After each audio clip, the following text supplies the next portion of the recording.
right, so I'm gonna go ahead and do that and do that. So maybe I'll do that. Maybe we'll do one. If we can see There, that should have made it a little bit louder. Does it seem a little louder or no? So, maybe I'll do that. Maybe we'll do one. Hold on. If we can see there, that should have made it a little bit louder. Does it seem a little louder or no? Hold on. Okay, I think we both sound pretty good on the stream audio, so that's good. So I think that's good. Okay. So now I just need to put our Discord video feed into here. We want to go with, where are we at? Discord pop. But I sound pretty clear. Like I paid for this mic. It's supposed to be pretty nice. Yeah, it sounds good. Yeah, it sounds good. Okay. Not echoey or anything. Nope.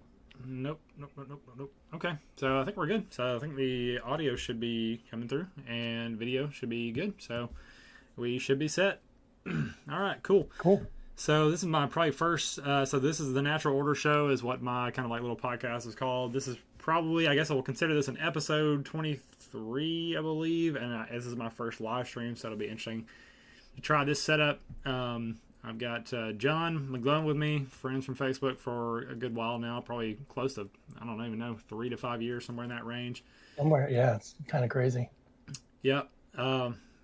Yeah, I know it's probably been a while since we've been on a chat. I feel like when we chatted before, we probably hit a lot of the same points just over and over again, and like without a lot of resolution. So we kind of took a break, but things change constantly, and I was, just in light of some of the different threads we have going on, I thought hey, let's do it again.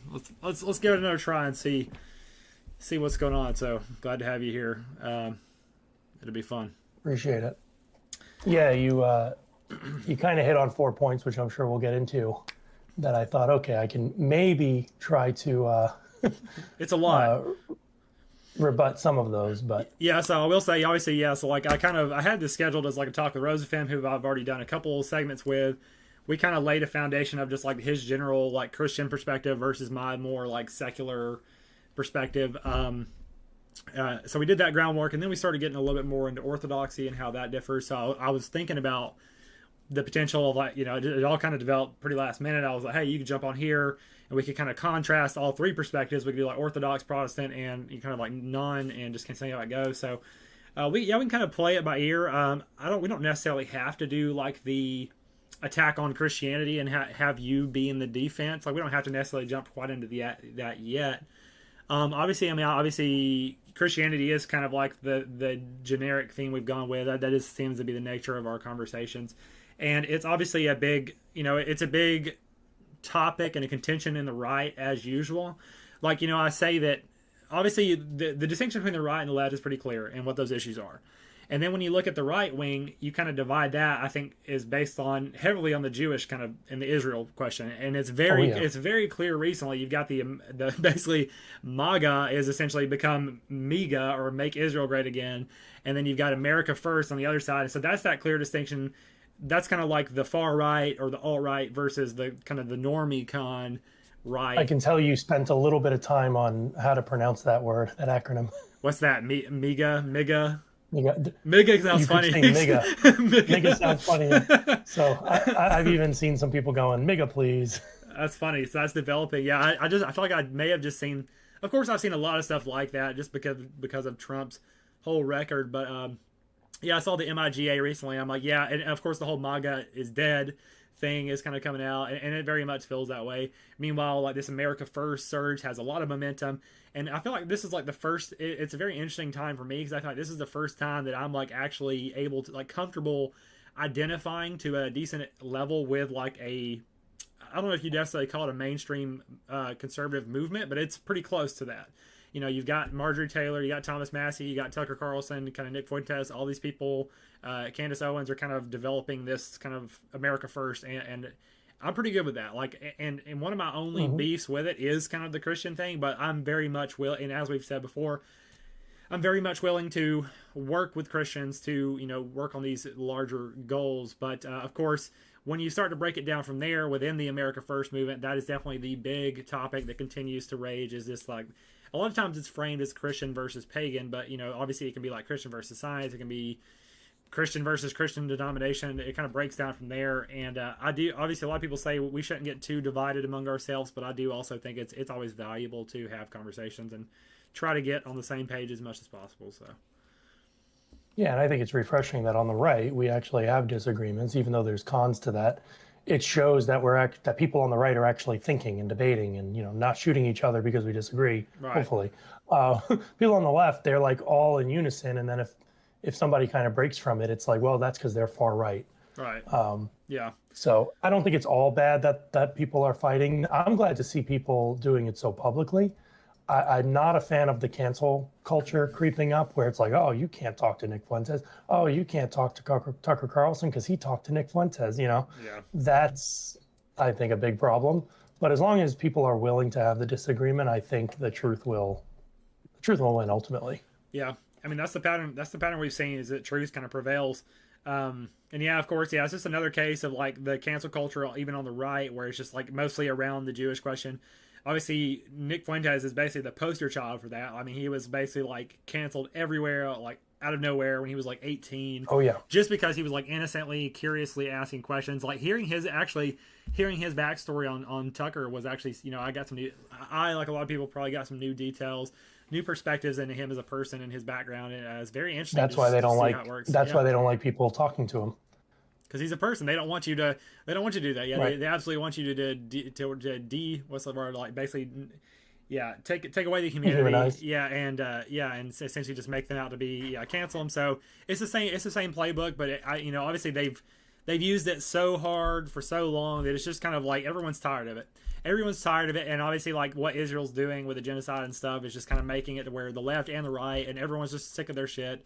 It's all on the open. It all ties to Epstein. It's just like, it seems like it's all coming to a head. So just trying to, absolutely trying to use the momentum as much as possible for hopefully some good things on the horizon. But in the meantime, it gives us some opportunity to just hash out a little bit more of the details. Because like if we win, well then what? Then what? If it were up to Nick Fuentes, it probably would be like a Christian nation. If it was up to you, I assume something similar, some kind of Christian nationalism, which.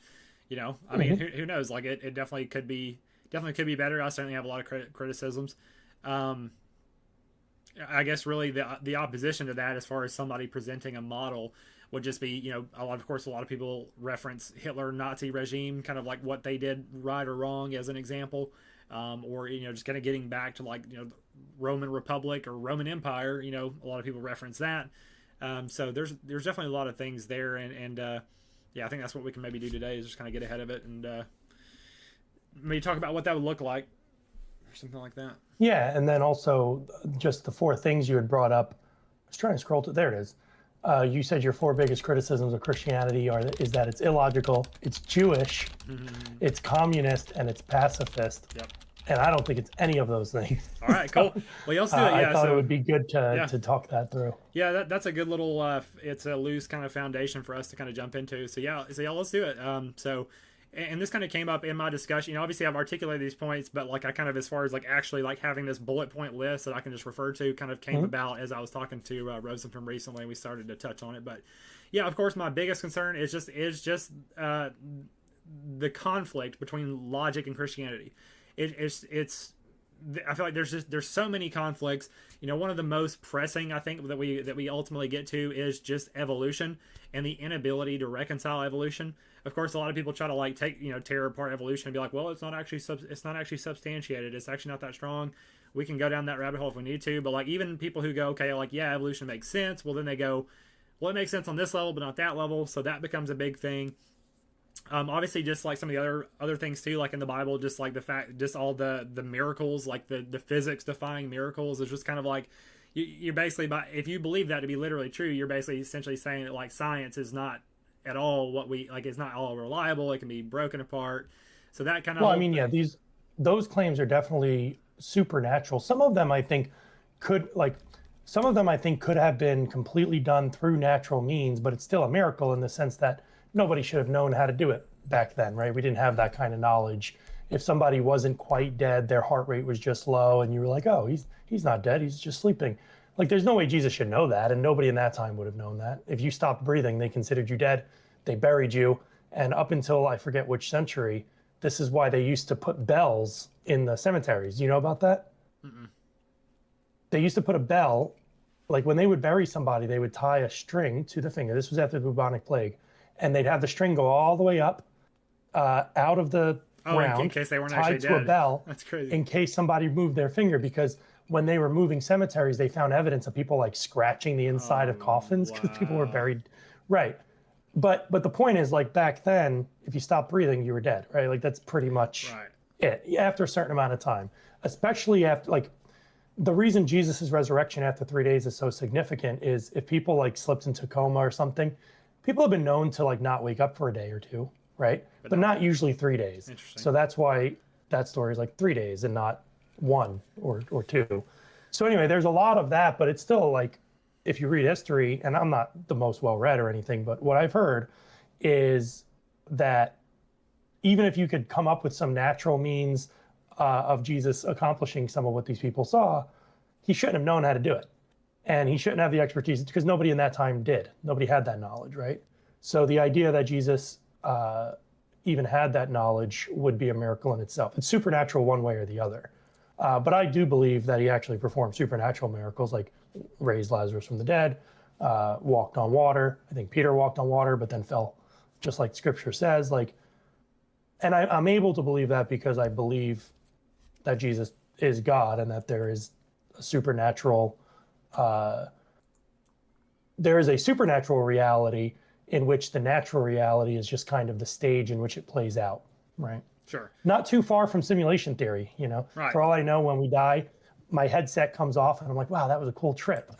Yeah, Right. and I'm open to all kinds of like well, and this is why I don't even like the word supernatural, because like I'm open to a lot of spiritual, transcendent, or otherwise phenomenon that we don't perfectly understand or can't explain with science. But I'm not necessarily open to like phenomenon that are stark contradictions of science, because if that becomes the case, then we should then kind of change our laws. And then so like for example, just take it to walk on water for example. Like that's not like, let's say that Jesus had a way to like stop his like he let's say he learned from some like Buddhist monk how to like stop your heart and rise 3 days later. Like that's not as bad. But like walking on water is like clearly like that's physics defying miracle. So you know my question to that would be like if we basically believe that to be true, then like where do we draw the line with science? Like can we really say that anything in science is really true or factual or objective? Or because Yeah, you can. Okay. So you can trust that God made an ordered universe, right? Okay. Mm-hmm. And actually, and I'm sure you've heard this argument, but the fact that there are these laws of physics kind of begs the question of, is there a lawgiver? Like, where did those laws come from, right?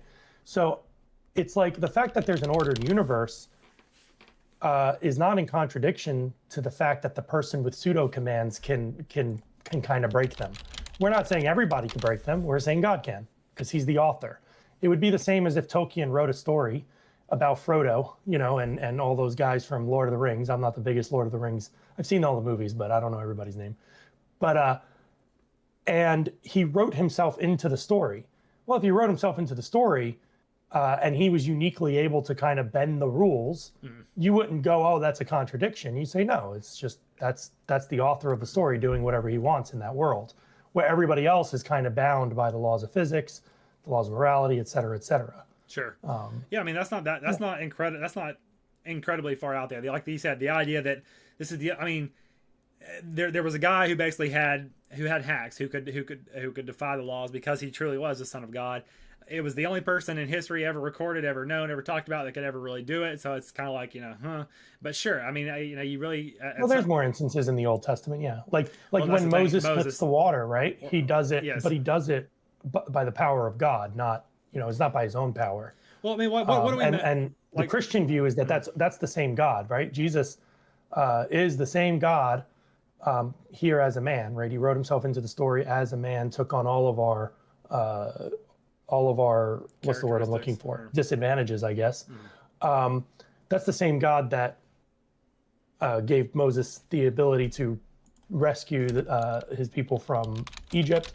It's the same God that created the universe. It's the same God that saw David to victory. All of that, right? It's all just one God, one author.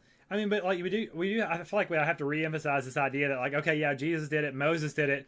So these various characters in the Bible did it, but this is the only time and the only place ever that this happened. Like, wow, what a coincidence. The Jews just got it right.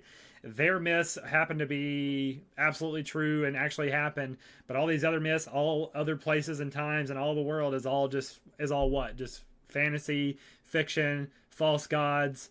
Is that what you would say? Well, yeah, I mean, I think if you're going to believe, if you're a Christian, and if you're a Christian the way I am, you believe that the entire Old Testament through the New Testament is one cohesive story. There's a beginning, there's a middle, it ends with Revelation, right? That's the story, and we're in it. We are literally characters in God's story. And if you believe that to be true, then yeah, you say that is like, that's the right story, and all the others are either made up or trying to make sense of the world. You know, you could find some truth in all these things, but it's not going to be the truth, right? Right. If you are a Christian, that's what you have to say. Now, it's kind of funny because if you're one of these spiritual types who says, no, I love Christianity, I also love Hinduism, I also love Judaism, they're kind of saying they're all true, but that claim is contrary to the Christian belief that no, only this one is true, which is contrary to the Islam belief, which says, no, only this one is true, which is contrary to the atheist belief, which says none of you are true, right? Right. So a couple things. So yeah, please. So the first thing, like, you know, like, again, I'll give you credence, like this idea that if you believe it that way, that like we're in this story, and then you step into that, then yes, that once you're inside of that, then like you do have, it kind of self-affirms. It's kind of it's a fairly cohesive narrative, even though it obviously contradicts other stories. It contradicts science and nature and reality, but it is almost like that's the power of the subjective framework and the subjective lens. You may even call it schizophrenic at some level, but it's like people have the ability to, I know you wouldn't. You have the ability to do that. You have the ability to just step into this framework, and as long as it's self-affirming, and as long as it doesn't contradict itself, which as a separate argument, I would say it does, but we won't get into that for now. As long as as long as it does not contradict itself, you're fine. But then my question is, why? And we've talked about this before. You know, why opt into that story? How do you then? Why should someone opt into that story if you're not yet in that story, and you're looking at all these other stories and you're going, well, they're all just pieces of the puzzle. They don't really know what they're doing, and they've got all these kind of pros and cons. Why would I step into that story? You know, I know you said before, like, you know, it is just a personal experience. Like the scripture just spoke to you. God spoke to you. It was it's just almost like a spiritual. That's what I remember. I never said God spoke to me, but and I certainly wouldn't if I never say that actually, but if I did say that, I would, or if anybody said that, I would ask them to qualify, because I'd be like, well, do you audibly speak to you, or are you speaking metaphorically? Like, yeah, when I read scripture, it's amazing that scripture seems to know so much about the human experience, and therefore so much about me. The more I read it, the more I was like, man, it knows the truth. And I don't understand how it can do this, except for the fact that it was inspired by whatever it is that has its hand in all of this. And not just the physical world, but the moral world as well, right? The moral truths in scripture seem to be pretty much undeniable. And it's strange to me that people 2,000 or 6,000 years ago were saying the kinds of things that even apply today, right? Mm-hmm. These are timeless things. These, you know, it's not like something that could have only applied in Israel 4,000 years ago. Well, I mean, that's the thing. Like, what about whenever you read any kind of other scripture or text from any other sources, even predating Christianity, you know, and those speak to you. You know, you read Plato, you read Aristotle, you read, you know, the Odyssey, you read even Nietzsche, you read even more contemporary stuff, and all of these things can really speak to a person. You know, me personally, if this is what we were basing our worldview on, is what scripture, what text spoke to you, I would certainly say everything but outside of Christianity spoke much greater to me. I'll give you credence. Sure. Like, so Aristotle, right? Yeah. I think we can both say a lot of good things, right? So here's a question. Morally speaking, or, you know, because Aristotle doesn't talk about physical things as much as he talks about like philosophical things. How do you know what he's saying is true or good or beautiful? What do you measure it against? I would say, I mean, you basically measure it against all the information and all the worldview that you've constructed up to that point. That's your model. And every time you input a new source, you kind of compare it to that model and see, does this contradict the model? Does this strengthen the model? You know, how does that fit in? And so basically, yeah, go ahead. Somebody told me that the chat is off on YouTube. Uh-oh. If you want to go on there and just hit the little more button, you should be able to turn it on so other people can chat. Join the conversation, open panel, video. I mean, you were able to chat. So do you want to try to chat again? I don't see you if you were able to. Oh yeah, I was able to chat. So everybody else should be able to, unless they're not like logged in or something, maybe. Yeah, let me. I'm sure he heard you at this point, depending on how big the delay is. It's only like it's about 5 to 10 seconds.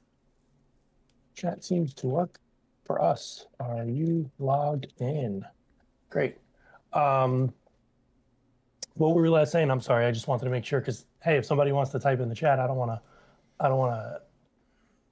Prevent so that. You asked like whenever you read Aristotle, how do you know it's like true? What do you compare it against? And I was saying, so, yeah, go ahead. So here's another question then, to build off your answer. So there are people who live in like terrible conditions. They're beat all the time. Their experiences say the opposite of yours. Their experience say, finding a woman to be monogamous with and start a family is a terrible idea, right? You have people like Tate and even Fuentes talking about that. They might say, hey, the world is terrible. Look, babies die of cancer. The humans are a scourge of the earth. We should just kill them all. If they're just basing it off their experiences, by what standard do you tell them that they're wrong? Or don't you? Do you just say, no, they're also right? Right. No. So the what I was developing is that like ultimately our experience that's the most instinctual, primal, basic thing that we have to go off of is our ability to perceive the world and our ability to reason out of it. But I would not say that like that's the ultimate. That's what it comes down to. Ultimately, that's kind of the subjective basis that we all operate through. But the idea, the goal, I think the right way is that we can construct together. We can construct, or even I guess even individually, you can construct an objective model.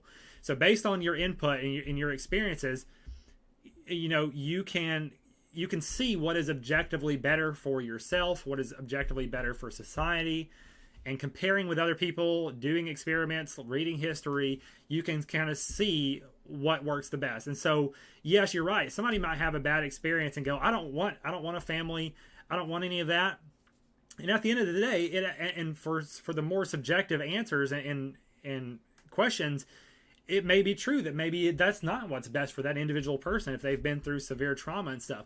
But if you're kind of looking at a larger view, if you're kind of like, let's say you're kind of involved in like a religious or a moral institution, or you're involved in a political institution or an educational institution, you're then asking questions of like, okay, across the board, on average, what should we kind of recommend for people as kind of like the general goal, to shoot towards? Everyone's experience might be a little bit different, but what kind of moral compass can we give someone to help navigate through life? And that's where you can. Thank you, by the way. You say compass like I always say it, but people make fun of me. Yeah, exactly. I mean, yeah, it's a good analogy. A compass is like a tool that helps you navigate, that helps you get in the right way. And a lot of people use the Bible as their compass. I would ultimately argue that we should use a combination of science, of objective models, yes, combined with our own experience, and even drawing from a myriad of spiritual sources. I am kind of, I know a lot of people aren't really built or capable of maybe doing that more complex work. A lot of people may need a simple compass handed to them, and for that reason, I am developing essentially a system to kind of compete with Christianity in that regard, to kind of do it more simply. As well, but hopefully that kind of gets us in the right direction. Where are you from again, Tyler? Where'd you grow up? In Calhoun, Georgia, in Northwest Georgia. Yeah, I wonder where I got compass from. No, the reason I was saying the compass thing is because that's how I always said it, but apparently it's pronounced compass. Compass. And people make fun of me. I'm like, wait, no, it's compass? And I've never said it like that my whole life. But if you Google it, it'll even tell you it's. I saw on your X that you're from New York, and I'm from the South, so I definitely still have that Southern accent. Well, I lived in Georgia for a time as a kid, so I don't know where I got compass from, if that was from Georgia or New York. Yeah, you may have picked it up. I lived in Columbus, by the way. So you said a lot there. Not that that's a bad thing. I'm just trying to figure out what to hone in on.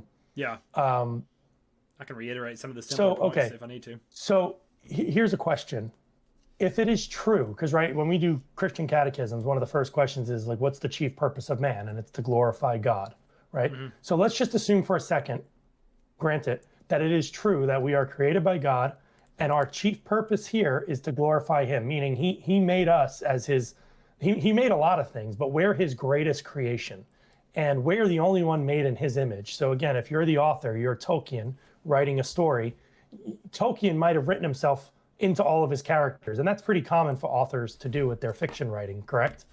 Where there's like little aspects of them in their characters. Right. You've heard of this kind of trope? Right. So God, if he made us in his image, we're like him.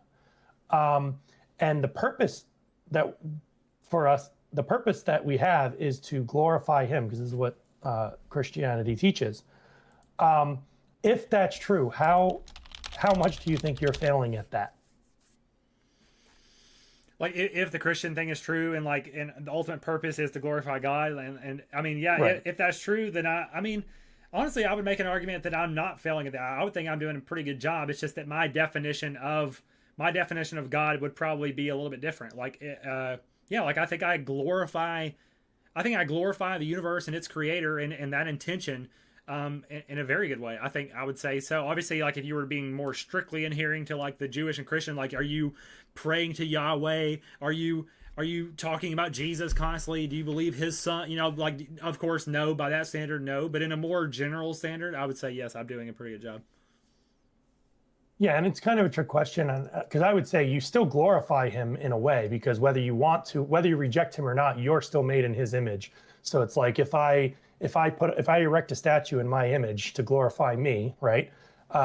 Even if that statue doesn't stand very well, like there's still some level of it where, you know, it's God's doing, right? God made us to glorify him. But then, yeah, like, do you actually do anything in your life to glorify God? I would say ultimately, you know, if you're rejecting him, you're doing the opposite, right? You're saying, the heck with that guy. Here's an alternative to him, which is what you said with the, what's the name of your movement or your group? I call the group the Natural Order, but recently I've kind of manifested the ideology. I've been calling it Soothism, to kind of go with it. Soothism. Yeah. What's that word? So it actually, if you've heard of soothsayer, like it basically means truth speaker. Sooth is like an old English word that essentially means truth or genuine. It has deeper like Indo-European roots of like kind of like to be. Yeah, I just pulled it as like it sounded like a nice word. I like naturalism, but naturalism kind of like already kind of exists as like an overly materialistic kind of definition that I didn't quite like. I also like optimism, because of like you also have like the positivity context, but you also have like the optimize, like making it optimal.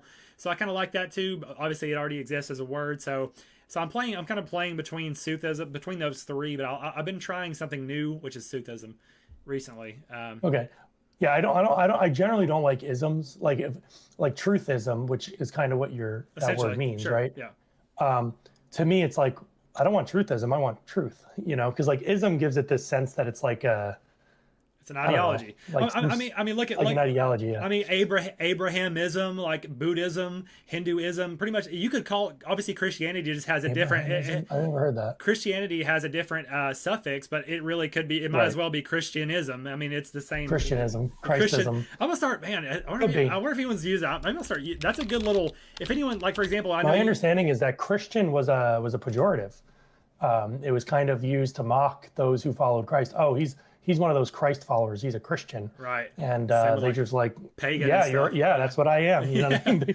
They just owned it. Maybe, which, so, by the way, yeah, is so much more badass than a lot of people today. Like a lot of people today, if you say to most Christians like, "Hey, you're sexist," depending on what you mean by sexist, yeah, I'm sexist. You know, not in all the ways that they want to label me, but right. I do think that men and women are different and we're made for different purposes. And, you know, yeah. But a lot of Christians don't have the balls to just say, yeah. Well, that's what's happening with like the, you know, of course, that because the left throws around Nazis so often that is almost it's coming to life. It's like people are just like, fuck it, whatever. Yeah, we are not. You know, it's like people are over it, like because of that. And also, like I was thinking, you know, you've heard of the whole scientism because of the whole Fauci. And maybe you should start. I know a lot of times you're like, what they're doing is not really Christianity. So maybe you could start saying that's Christianism, not Christianity. I love it. No, dude, I love it because you and I would agree that Fauciism is not science. Right. It's an abuse of science. And it's not even an abuse of science. Like it's an appeal to an authority of science, and then they're not doing science, right? Yeah. Which is actually one of the many criticisms I have of Roman Catholicism and Eastern Orthodoxy. They appeal to the church, and the church is a Christ-made institution, but it's made up of fallible men, right? So as a Protestant, the main thing is we don't follow the church, we don't follow Christians, we follow Christ. Now the Orthodox and the Christian and the Roman Catholics, they'll say, yeah, but you follow Christ like through the church. Like they'll talk a lot about bringing people to the church, where Protestants will talk about bringing people to Christ, because we see that it's two different things, right? Yeah.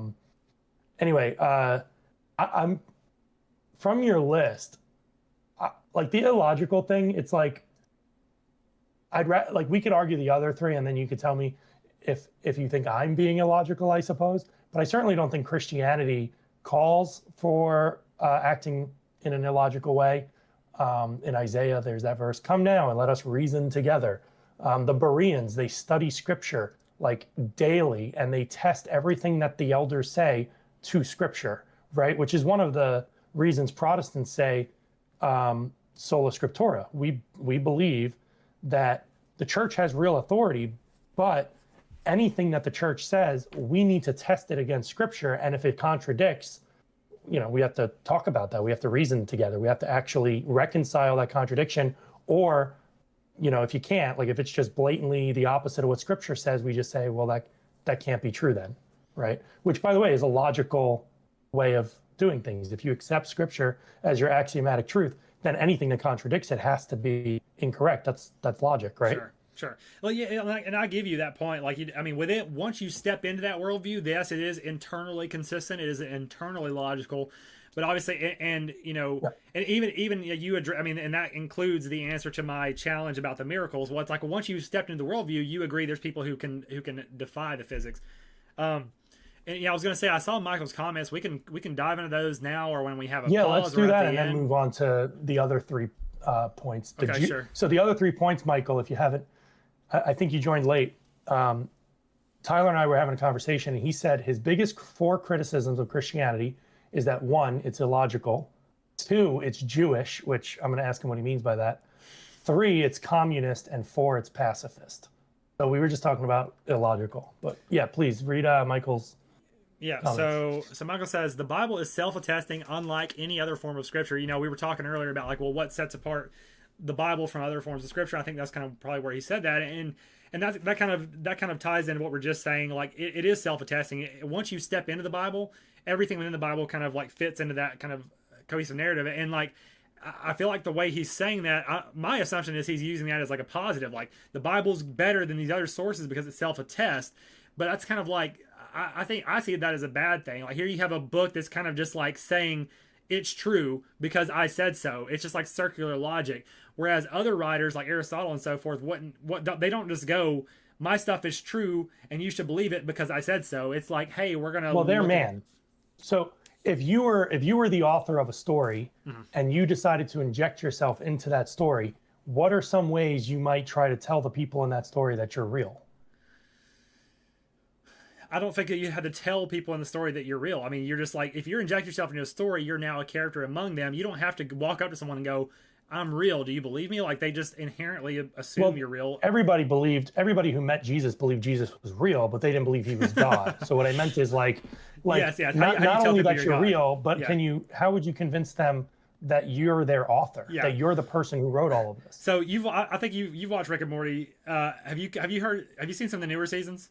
Season 6 plus? No, I've seen maybe first 2 seasons a long time ago. If you, I think so. There was if you remember the Roy Simulator episode, I don't know if it was 1, 2, or 3. You may remember it. They basically play an arcade game where you essentially, it's like a Matrix thing. You go into the game, you play a character. Well, there's a sequel to that where they go in, and it's a very interesting take. Essentially, Morty's consciousness becomes fractured to where every person in the universe in the game is a fracture of his consciousness. And then and then Rick comes in as Roy, the main character, and his goal is to get all of the people in the universe onto the same page to believe that they're parts of Morty, so that they can go to space together and he can get them out of the simulation. and so he's trying to tell them this, and they're of course fun. They kind of create a religion, and he keeps saying this is not a religion. It's not a religion. And so it's just really funny. I'll send you the episode later. Just wanted to bring that up. But like you said, okay, if you were going into a simulation and you for whatever reason, that's the first assumption is, why do you even need to convince them that you are God? I guess there's you don't. Yeah, I mean, with Christianity, kind of, I guess the idea with Christianity, like the purpose for Jesus is to go in, is like God coming into the simulation to basically show them the way, to reveal to them like what it's all about, what they need to do, that He's there for them. Here's the path to salvation. That was His purpose going in. So let's assume you're going into a simulation with something like that, and you needed to convince people of your divinity. Yeah, I mean, ultimately performing some kind of like bending the physics would be a good way to do it.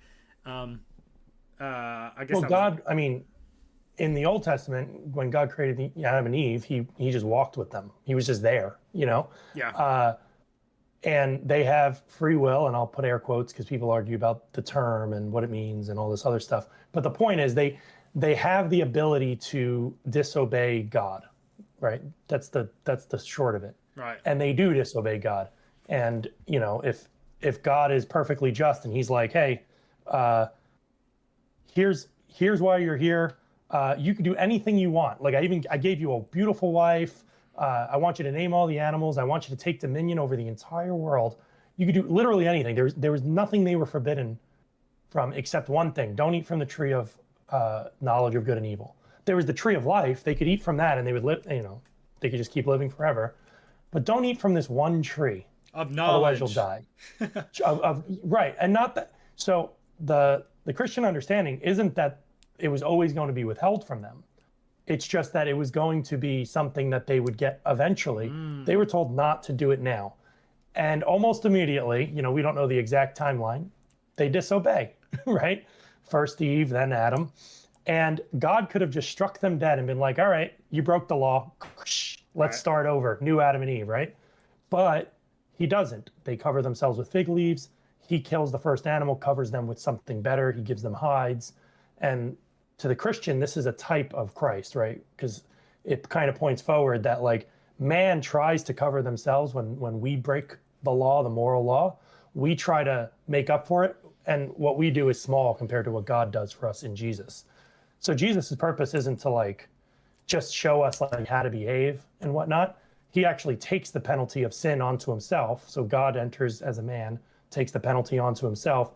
And now the only way to live eternally is to just put your faith in Him, right? That's kind of the short version of it. Right. Just to fix up some of the way you put it. Yeah.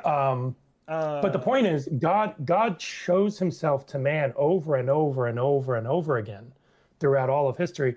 And then in Jesus's time, He literally performs miracles. And I think there's a verse in the Bible that's even like, look, I can literally raise people from the dead right in front of them, right in front of people, and they'll still reject me. So kind of like your Rick and Morty thing, I think. The fact of the matter is, since man has free will and since man is under the curse of sin, our tendency is to just reject God.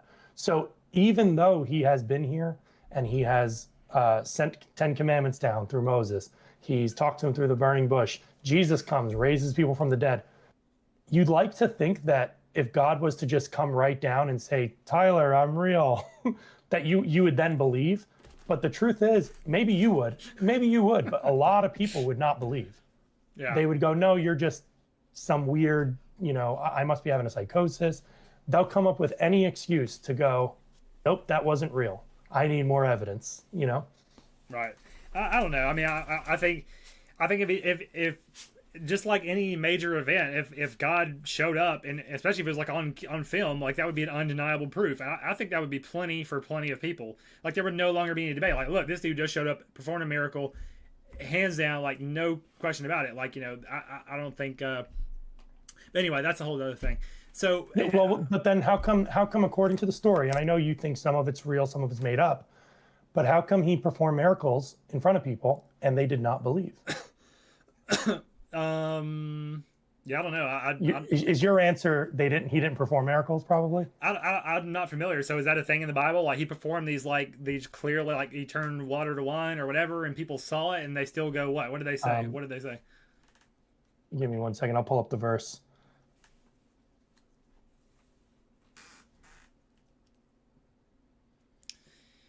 Yeah, I guess back then they may be like, yeah, that was magic. That was sorcery. Like, you know, maybe they just thought, I don't know.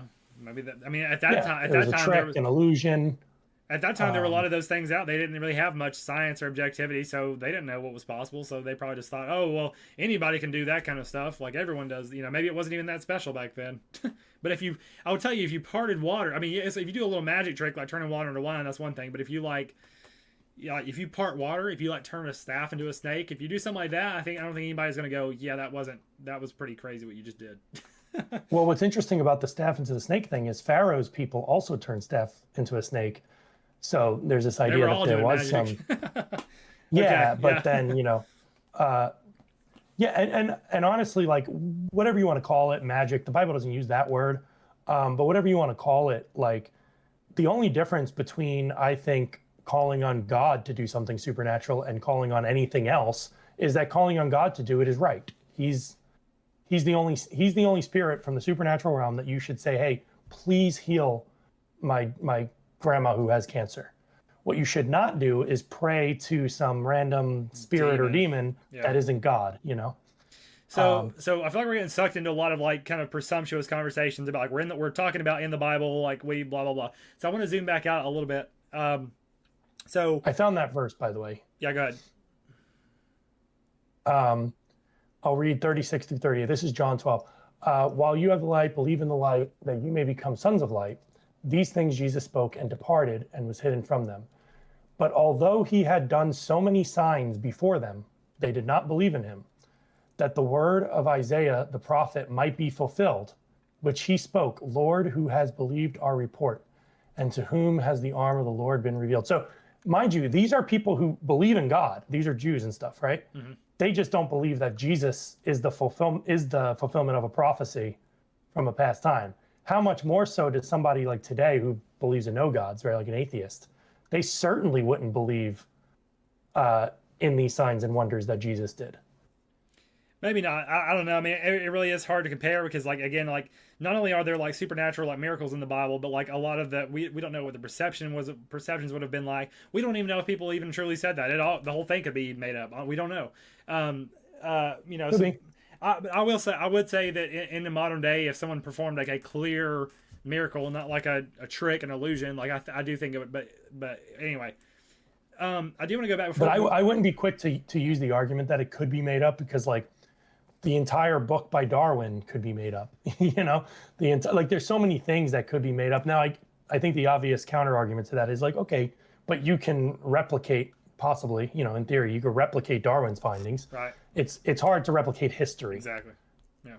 Like history doesn't make scientific claims; it just makes testimonial ones. Right. So that is, I'm glad you brought up Darwin because that is where I want to go next. Before we leave the logical point, because that was I had two kind of major points about logic. We pretty much addressed the other one, but I do want to go back to that because that is one of the core kind of contradictions. So once you're inside the Bible, everything is kind of makes sense. But how does that Bible, the biblical worldview and narrative contrast with reality? It's fine in a lot of ways, but obviously evolution is one of the biggest issues just because, of course, the story of Jesus.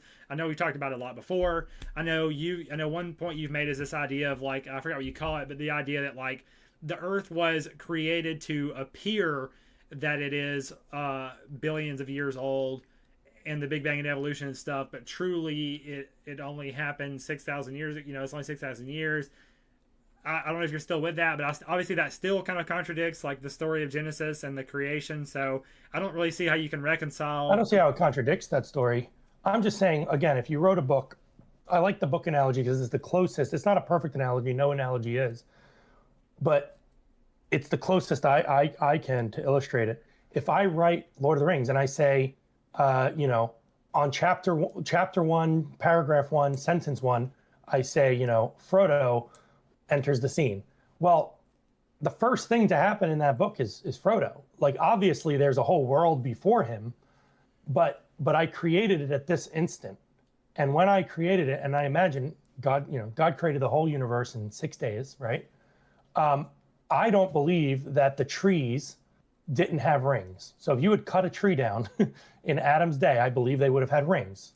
But we know today that the rings would have formed because of the seasons, right? So in the harsher seasons, I think it's darker. In the summer, it gets lighter, and it goes back and forth. And you can see how old a tree is by counting the rings, roughly.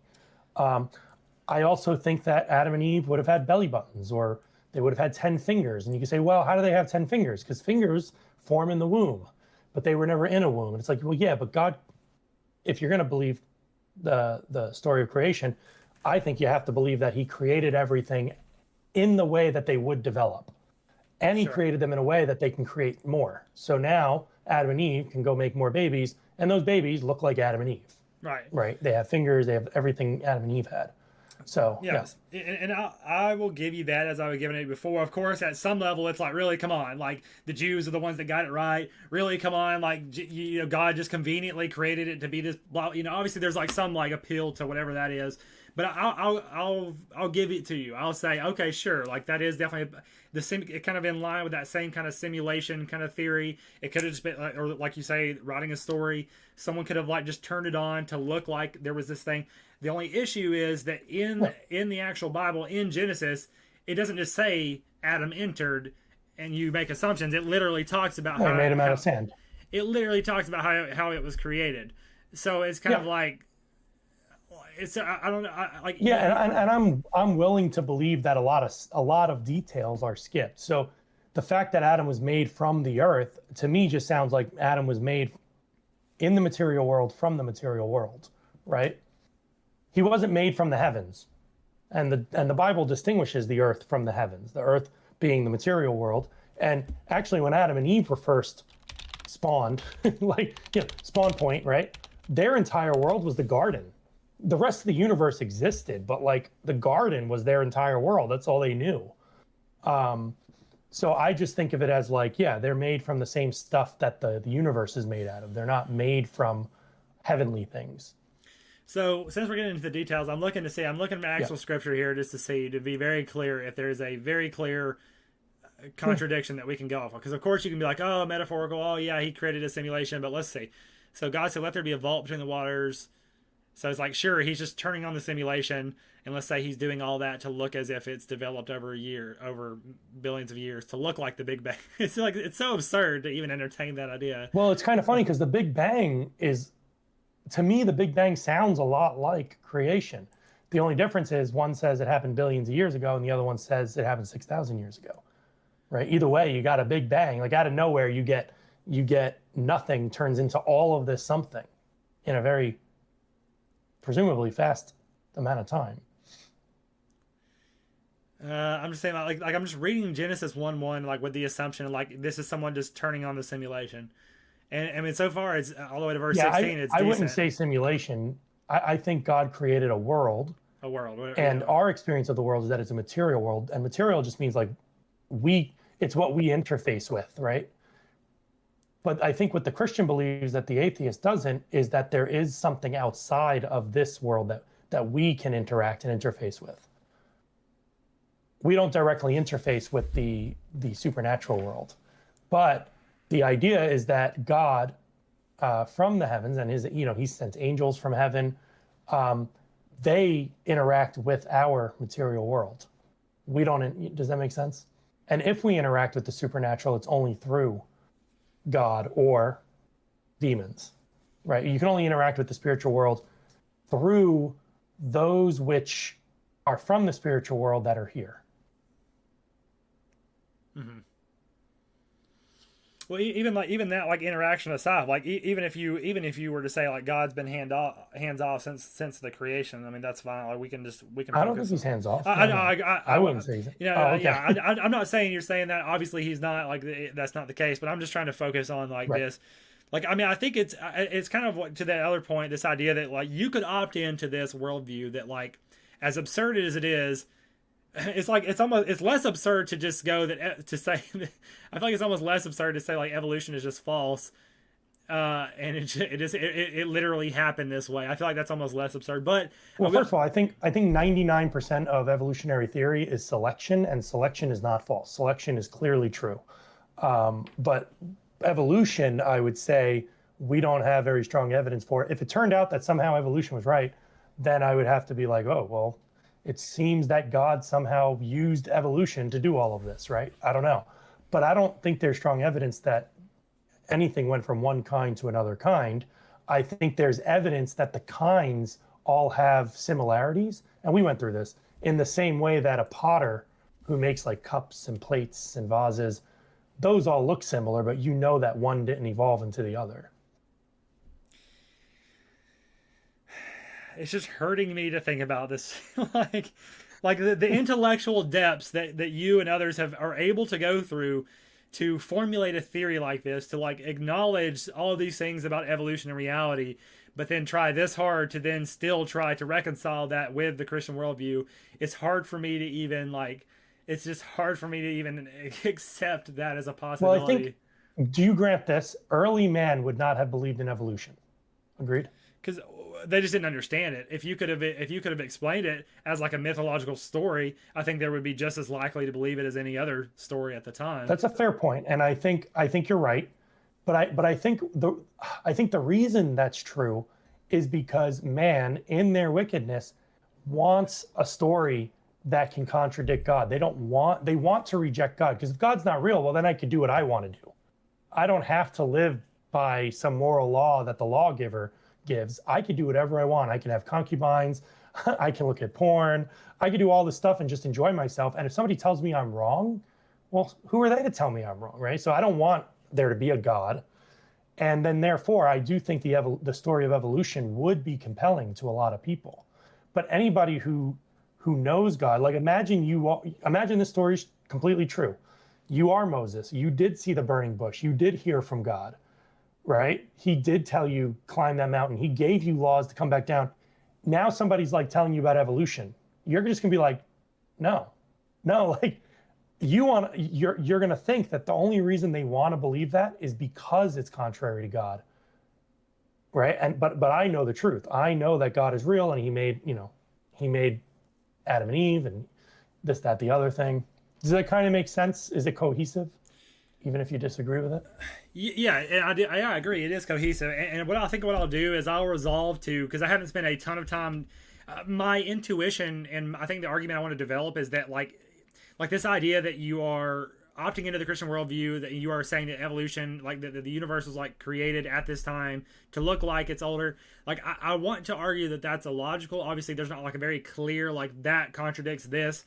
Because like in a subjective, like I would again say schizophrenic sense, it truly is fine. And my appeal is just like, come on, like it's just like a common sense thing. Like that's just ridiculous, but that's not an argument. So I'm not going to go forward with it right now. I'll just spend some more time developing that to try to appeal. Yeah, and I think you're being fair. You're saying like, and you have a math background too, right? Or I mean, I have a computer science degree, so yeah, I've done a lot of math. Yeah. Yeah. So like spherical geometry, you're taking geometry, right? And we're used to Euclidean geometry. Euclidean geometry is usually on a 2D plane. And even if you're working in 3D, it's really just two 2D planes, and you can do. But if you have a sphere and you're trying to do the same geometry, it doesn't work, right? Because you're going around a curve. So spherical geometry has different axiomatic truths. It just does. Does that make sense? So for example, on a sphere, check this out. On a sphere, I could start at the North Pole. Sure. Right? I could go south 200 miles. Mm-hmm. I can go east 200 miles, and then I can go north 200 miles. And guess what? Mm-hmm. I'm back where I started. But if you do that on a 2D plane, south, east, north, you're not back where you started. It's different on a sphere than it is on a plane. Sure. Right? Sure. Did you follow that? Sure. Okay. So what I liked about that lesson when I took geometry is we got to make all our different geometries. We got to just assume axioms and then see what the geometry would be that followed it, right? And I think what you're saying is that, yes, John, if you assume a lot of the Christian axioms, then the other stuff is consistent within that framework, but you reject the axioms. Is that a fair summary?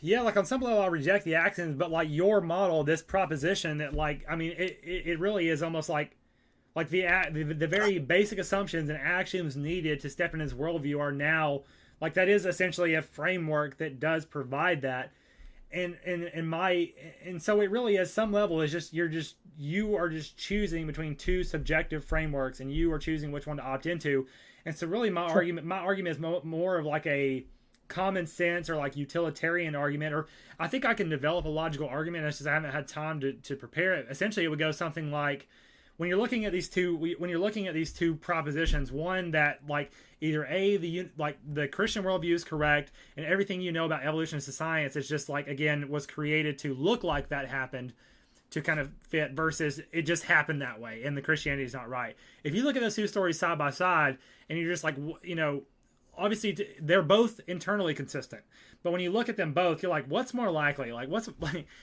more likely? This story A, or story B, the scientific narrative is a very cohesive, consistent, like it doesn't really require a stretch of the imagination. It just makes it makes sense. It's logical. It's consistent. It's much more robust. It has much more powerful explanatory fact. Well, I just see it like this, like, and I think I've said this in the last video we did, but first of all, we can't look 7,000 years in the future. We can only do it forensically, right? And by that, I just mean like there was no camera there. We don't have like a visual of what happened. And, somebody shot JFK, right? And let's not go into the whole grassy knoll thing, the Jews, all that stuff. I believe there's something there, but let's just assume the story, right? And there's a bullet trajectory. And if you follow that bullet trajectory, the fact is, mathematically, that bullet could have been fired anywhere on that trajectory. It could have been. It could have been fired 1 inch from JFK's neck at the velocity that it hit his neck. Or it could have been fired 300 feet back. Or it could have been fired, 600 feet back from that window. Or if you trace it even further back, right, you could imagine an arc. And you could trace that arc further back than where it was actually shot from. And I think what you're doing is you're saying, well, doesn't it make more sense that it was shot all the way back, from like the furthest back it can go? And I'd say, no, it's probably more likely that he shot from the window, right? Not, from the weird angle outside of the building that would have arched it up into the building through the window and then down into JFK's neck, right? Even though mathematically that would have been a valid arc. You see what I'm saying? There's some other variables in there because you would expect a bullet hole through the brick wall or whatever. But my point is, that's the only difference I see is when we forensically look at history, like we do carbon dating, we look at skulls and bones and all this stuff. The only difference is I'm saying, no, I think it was shot from this window here. And you're saying, no, I think it was shot from further back. So I don't see those as, like, I see your view as reasonable.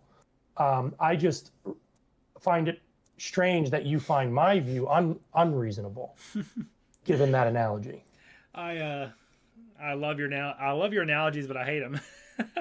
That's a good analogy. Like I see exactly where you're going. You see my point. Yeah. No, it's funny that it's just you have a creativity when it comes to that. Maybe that's part of like your narrative based framework, is you're able to like pull these metaphors and analogies together. But yeah. But it's not. With the assumptions of your trajectory, so to speak, comes so many additional assumptions, and this gets more into like the utilitarian side of it. And like you said earlier too, like you said, like the fact that there is a universe kind of implies a creator, and that's one of the big arguments people use. But as I've said before, we can agree on that. Like, yes, there's a universe, so there's probably is some kind of causal force, but like then how the leaps and assumptions you have to do to go from that to assuming that like that's like a unified being, that's a singular God. Well, I don't think it's that big of a leap, because here's the one faith part that I think, and it's that, because I think even you would entertain the idea that there's a creator, but what I've heard some people say is like, okay, fine. But I think my creator might have created the simulation that I live in, but he himself would have been something that had to like have learned how to do that. At one point, he could not create a simulation, and then at another point, he could create a simulation, sure. And I'm inside his simulation, but that's not like an all-powerful God. Okay, here's why I think that's not the case and that he's an all-powerful God.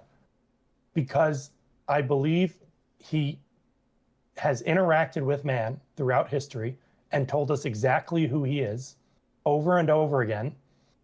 And that's it. Like and scripture is the way that he delivers it to us. He gave it to man. Man put it on a tablet, the 10 Commandments.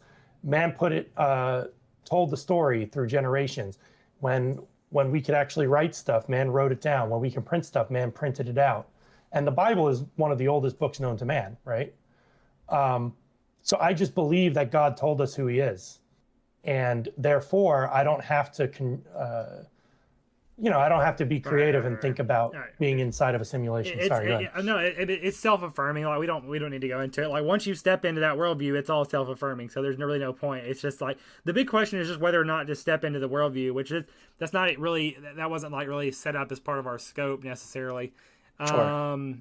Yeah, I mean that's why honestly I was going to try to take it from the bottom up because I knew the logical one would be the biggest item. Yeah. So if you want, we can move because I think Michael was talking about the Jewish thing, so I think it would be nice to. I'm probably done beating. Get some clarification on what you mean by Jewish. Yeah, I'm done beating this horse for now. We'll take a break from that and move on for now. Sure. So number 2, like Jewish, like that's one of the big things for me. The big points and big arguments against Christianity is like obviously like. So when you say Jewish, like obviously, like there's a kind of double meaning there. Like, are you talking about the Jewish religion? Okay. Or are you talking about the Jewish, the ethnic Jews, like the DNA, the race?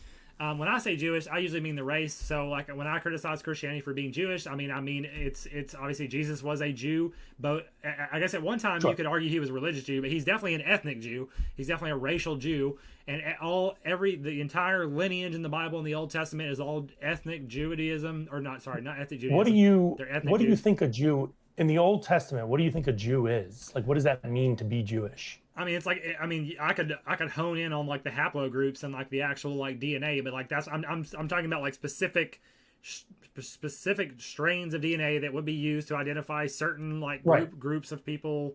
Because I agree 100% that Jesus was Jewish, like he was of Jewish blood. Yes, obviously that's pretty undeniable. Mm-hmm. But I think like what a lot of people don't seem to understand, and Michael, you can correct me if I got some of this wrong, because Michael, believe it or not, he's a friend of mine in real life. He was Jewish, like religiously. He's Jewish ethnically, was Jewish religiously, is now a Christian, right? So this is what I think a lot of atheists misunderstand. God revealed himself through the Jewish people first. Like literally, God is just like, look, I'm your God. I am what sustains you. As terrible as you guys are fornicating and killing each other and doing all this stuff. You have a God who loves you, and I sustain you. You are my people. There are other people out there, but they're not my people. You are. So he revealed himself to the Jewish people first, but it's shown in as early as Genesis through Abraham that he is going to reveal himself to the entire world, and that anybody, Abram gets his name changed to Abraham. Abram means nation. Abraham means many nations. And the idea is he's going to reveal himself to the entire world, and it's not going to be just the Jews that are his people. Mm-hmm. But at first, the Jews are his people. That's it. That's all it means. Mm-hmm. And they share a bloodline, and when they have children, they're supposed to circumcise the boys. There's all these rituals, right? Fast forward, come Jesus. Jesus dies, is resurrected. He reveals that all who put their faith in him are God's people. Yeah. And what that means is that Israel, although it started out as a very specific ethnic people group, has broadened, right? And in a sense, and this is why I had to ask you what you meant by Jewish, in a sense, Christians are the true Jews, or you could think of them as neither Jew nor, huh? Well, yeah, God's chosen people. And I'm good with that. Also, like, I see where you're going with that. Like, obviously, Christianity is very much that. It's basically saying, hey, it's not just the Jews, it's everybody. Everyone's open to that. Everyone who accepts me. Like, I get it. Christianity is definitely better than Judaism in that way, sure. But obviously, it's really just the fact that it's still so steeped. The fact that it's still so steeped in those assumptions and that lineage, and the fact that it came from Jews altogether is just viscerally repulsive to me. Yeah, but I think what you're doing is you're thinking of like the modern Jew, and it's like the modern Jew is not Jewish in any sense. They're just heretics calling themselves that. They have the bloodline. Yes. But they're not God's people. So just think of it like God's people, right? And all throughout the Old Testament, like some portion of God's people are not saved. They're not they're in hell, right? And some portion of them are saved. They're with God forever, right? That's the idea. And what was I going to say about that? I just want to be careful that you're not conflating like modern Judaism with Old Testament Judaism, because Christians would say that Old Testament Judaism is our history. In a different way, in a material way, it's the history. Like Netanyahu, he has some claim to Jewish history, but he rejects his Messiah, right? No, it's fine. Like that there's no need for that entire discussion, like, because there is a huge discussion to be had there about who were the original Jews in Judaism now, and this, and what's Israel, and who's God chose. I don't care about any of that. Okay, so then what do you mean? Just for clarification, what do you mean then that you don't like that it's Jewish? Like it's Christianity again, it's the blood. It's all about the blood and the DNA. So like, take anything biblical, not even relevant. Like, I'm just looking at historically this group of people, this bloodline, and what they have done. So this is what I was going to say. Christianity is not Jewish, and here's what I mean by that. Christianity is God-ish, if that makes sense. No, I agree with you. God just revealed himself through the Jewish people. If anybody is like, okay, go ahead. Sorry. Like, no. Like, I feel like. No, it's fine. Like, I'm not. I guess, I mean, to be fair, my point was I'm saying that Christianity is Jewish, but I mean, obviously, I understand that Christianity itself is not Jewish. Like that's the whole point of Christianity, was to get away from Jewishness, but. It's the lineage. It's the fact that Christianity came from a Jew, and the Old Testament and the Torah is all still part of Christianity, even though it very much emphasizes Jesus in the New Testament. Okay, so here's something, a fresh thought, completely fresh thought. So it seems like you have some sort of disgust with Jews. Yes. Is that fair? Is that fair to say? Ethnic. Yeah. Yes. So the fact that Christianity's history involves the Jews at all feels suspect to you, right? Mm-hmm. So let's for a moment, and I'm curious how Michael's going to respond to this. Let's for a moment imagine that Jewish people are filthy and they're stubborn. And actually, the Bible does call them stubborn. They are very stubborn people. They're fallen. They lie. They cheat. They steal, right? Mm-hmm. Well, here's what's so interesting about that. There's a lot of truth in that, because man is filthy and lies and cheats and steals. But how did Jesus come into this world? I find it so fascinating. He came into this world in a manger, which is literally where like horses eat out of, you know. He entered the world in the most dirty environment you can imagine. They were like away from home, right? Mm-hmm. Mary gave birth, put him in a manger where horses eat out of. So there's something to me kind of poetic that even if I was to grant everything you said and said, oh, the Jewish people are disgusting, you know, and all that encompasses that, it kind of makes sense that, yes, God would reveal himself through the least of us, right? Because he even entered the world as the least of us.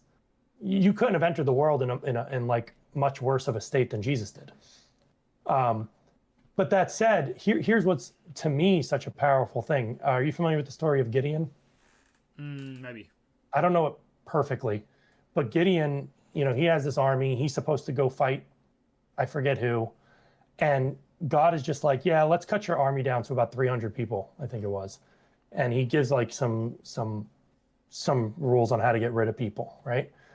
And the whole point was, at the end of the day, when Gideon and his like 300 people go in and fight this massive army, they win.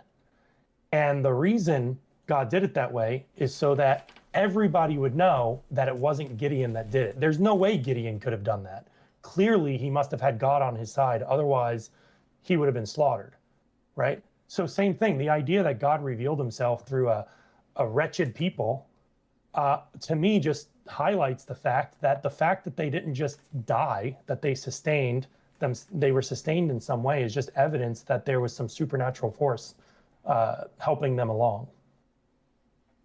Yeah, I mean, I guess I get the point, but like, I just feel like it's like a stretch inherently, and then also just like from a preferential, subjective standpoint, like just looking at the marketplace of ideologies, I'm just like, that is definitely not strong enough to get me like sold on like, oh yeah, this is the way, because it was the most detestable, like parasitic people that did it.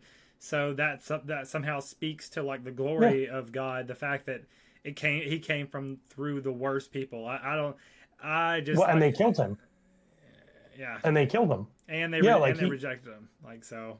they rejected, but not all, right? Because obviously Matthew, John, Luke, they were all Jewish. Plenty of people by 70 AD that were Jewish converted to Christ. Plenty of non-Jewish people followed Christ because they believe that he is who he says he is.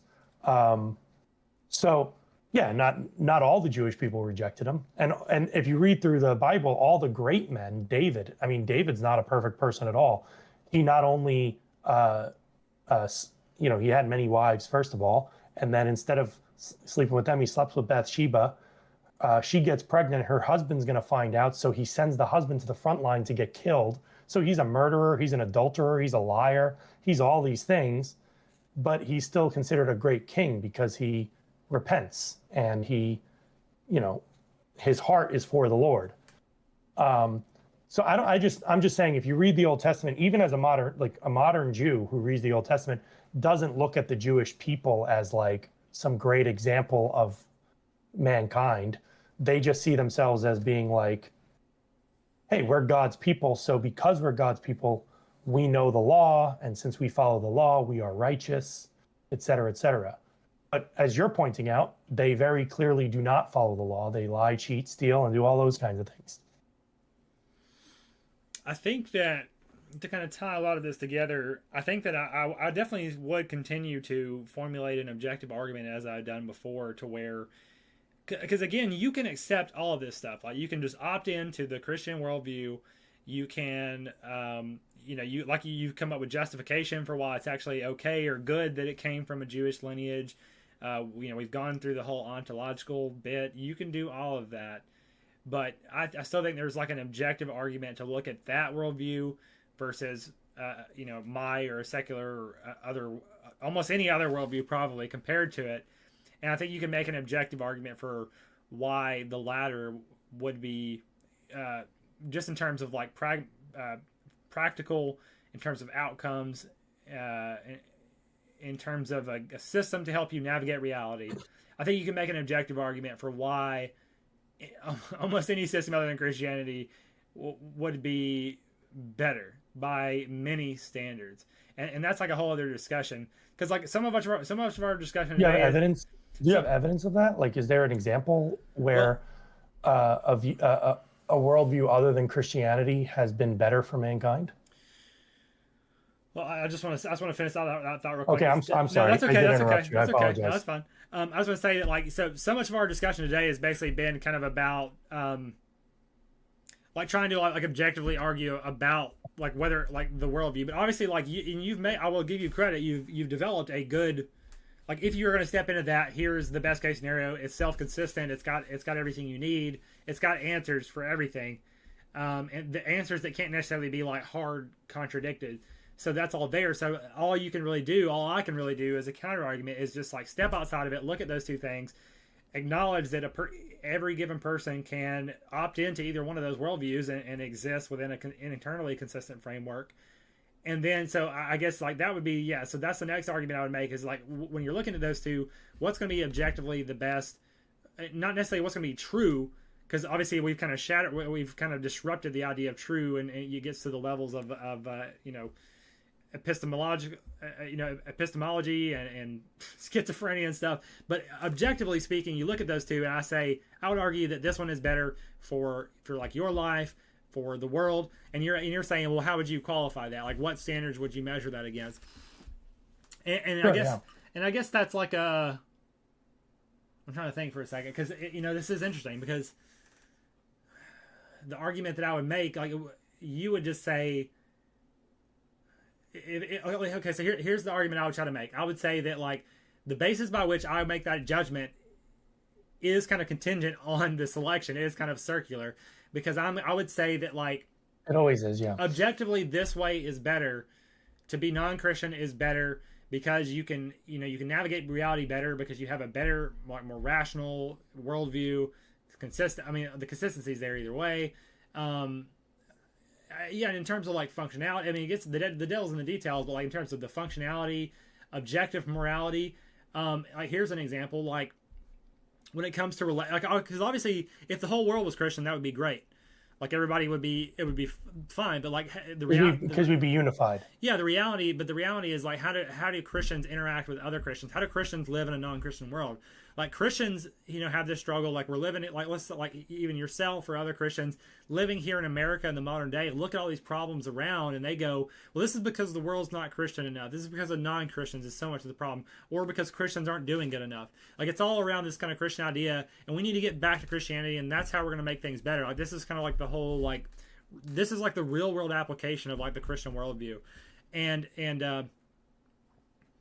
like first of all, I would argue that like so many of the problems are because of Christianity, but in terms of what's going to help us solve the problems, I don't think Christianity is there either. And here's a reason why. Here's a very tangible reason why, because of the weakness of the Christian worldview, and again, once you're inside the worldview, that's great, but the argument to get someone into that worldview and to convince them to get into that worldview is very weak, and I think that because of that, therefore, a lot of people aren't Christian, and so Christians kind of slowly lose grip.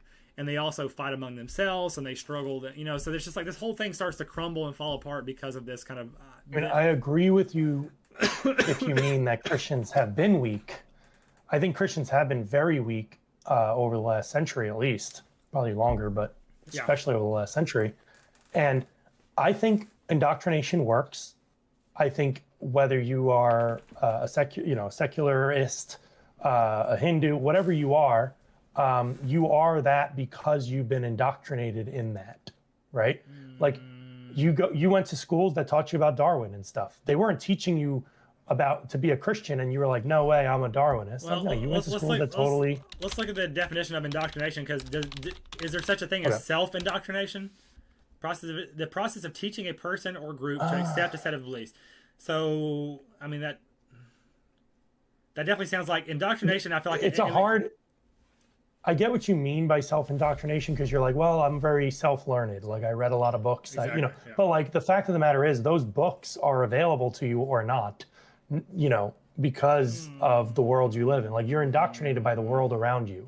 Sure. And the Christian view is that if you aren't often in scripture, if you aren't going to church and talking about these things and studying these things, you are going to be indoctrinated more by the things of man than you are going to be by the thing of God. Okay. And it's true. Like one of the tropes is like, a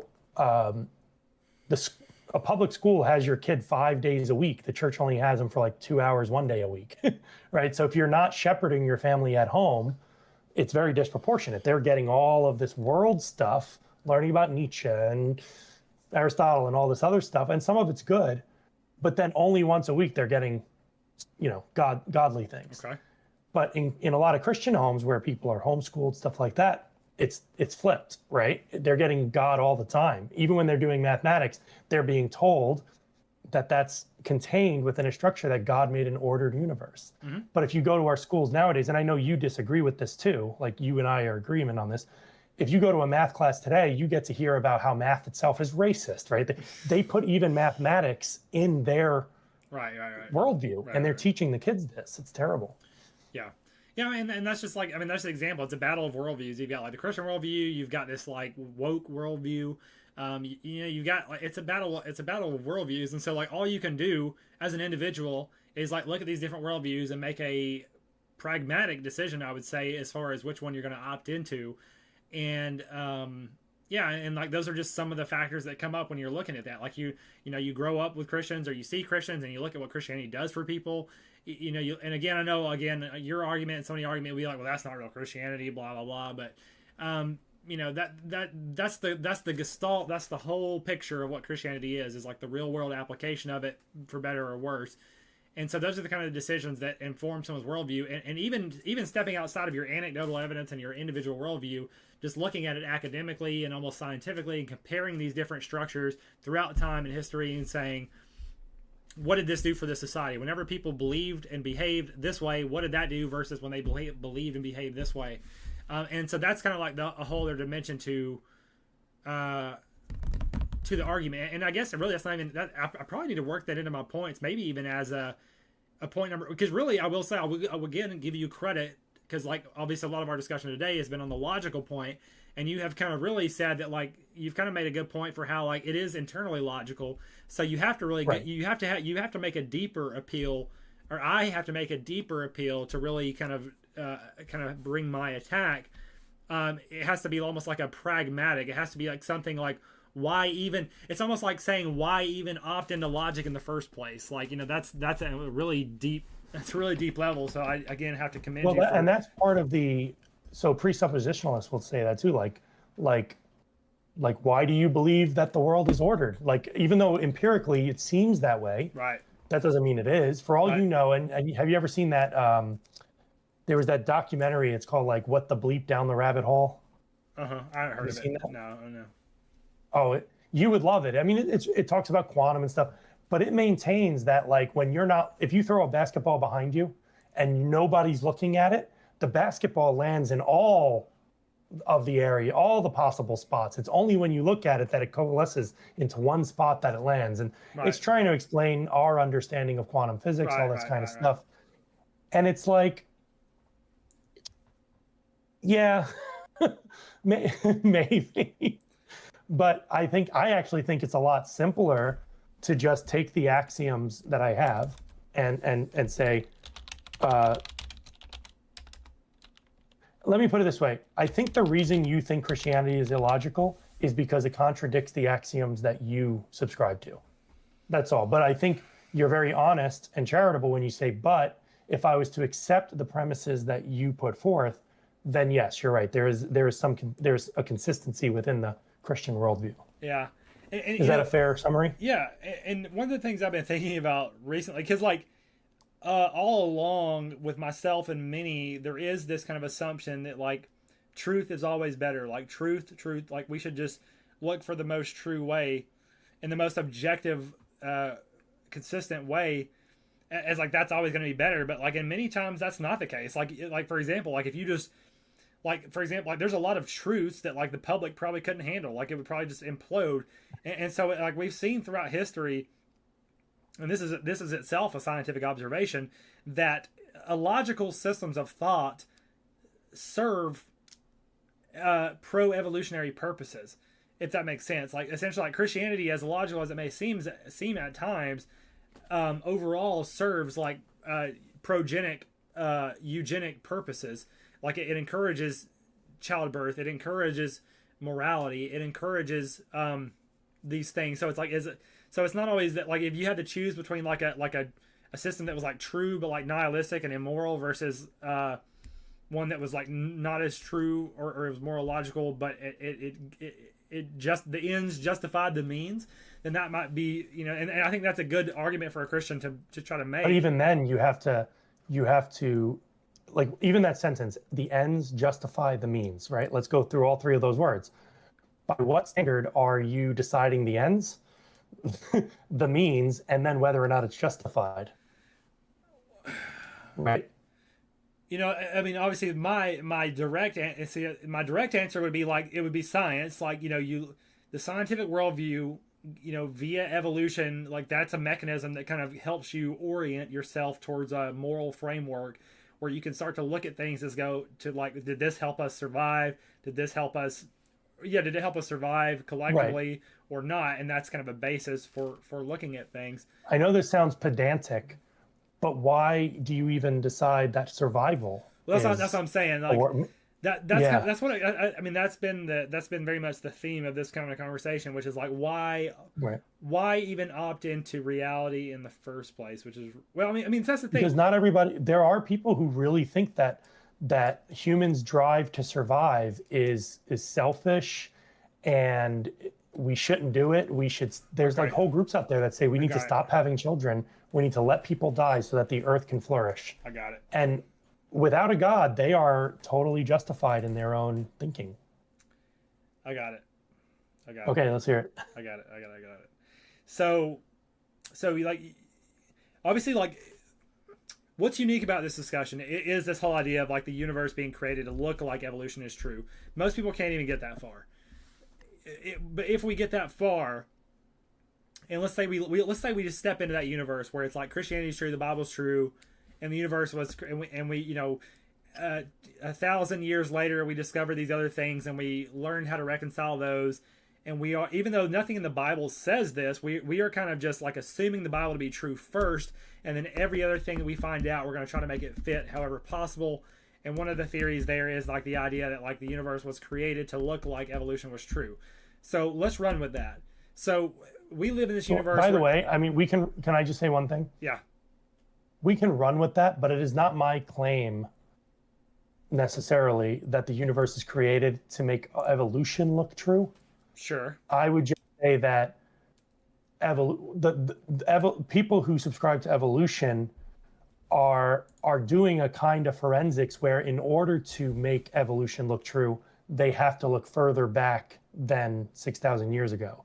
But even then, I still don't think necessarily that the only theory, therefore, is that evolution is true. I think there are other logical ways you could come to where we are today other than creation and evolution. That's all I'm saying. Okay. I mean, do you have a particular kind of trajectory, or is that? Well, you could even argue that in the Big Bang, when the Big Bang happened, all the kinds of everything was created immediately, and that all you have is transformations of kinds or something like that. Well, I mean, that would obviously be like, in terms of like, even once you've stepped into this like biblical framework, it's like, yeah, it's like, okay, the biblical framework is like the umbrella, and like the science is underneath that.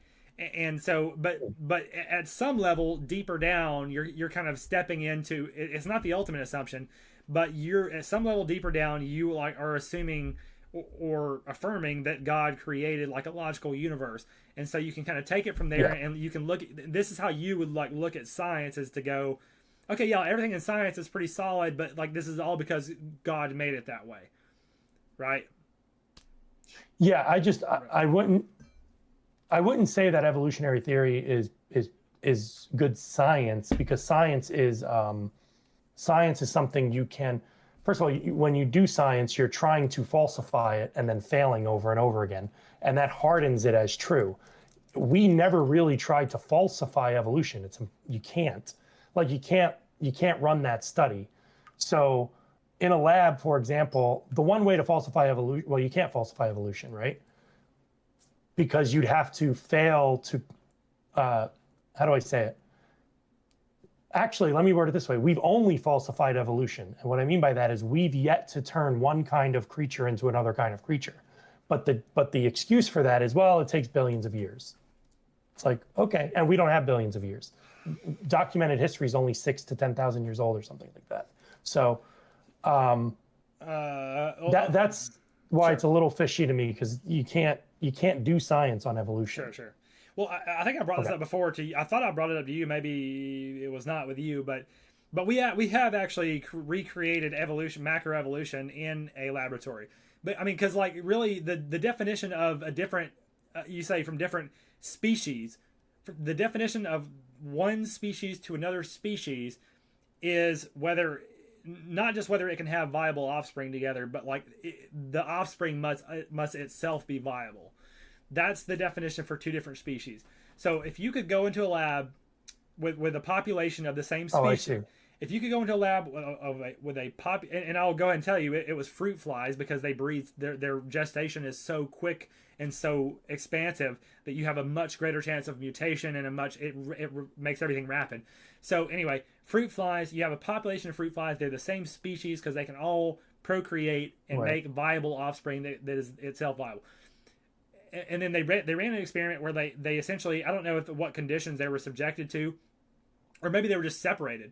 Maybe they were just simply separated. I'll have to read it up again. But essentially, like they went through enough generations quickly enough to have enough mutation and selection to where a specimen from A and sample B could no longer make viable offspring, therefore being qualified. Yeah, but they were still flies, right?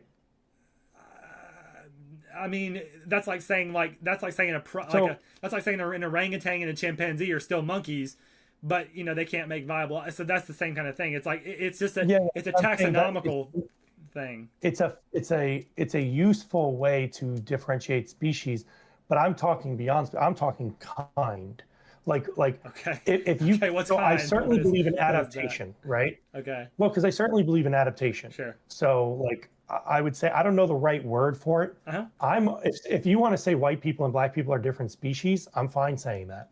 If you want to say they're different breeds, I'm fine saying that. It really depends on what you're No, it's not honing in on, subjective. right? It's a scientific terminology. Like a species is defined as I have given. So the assertion that That's not true because there are different species of lions that can procreate.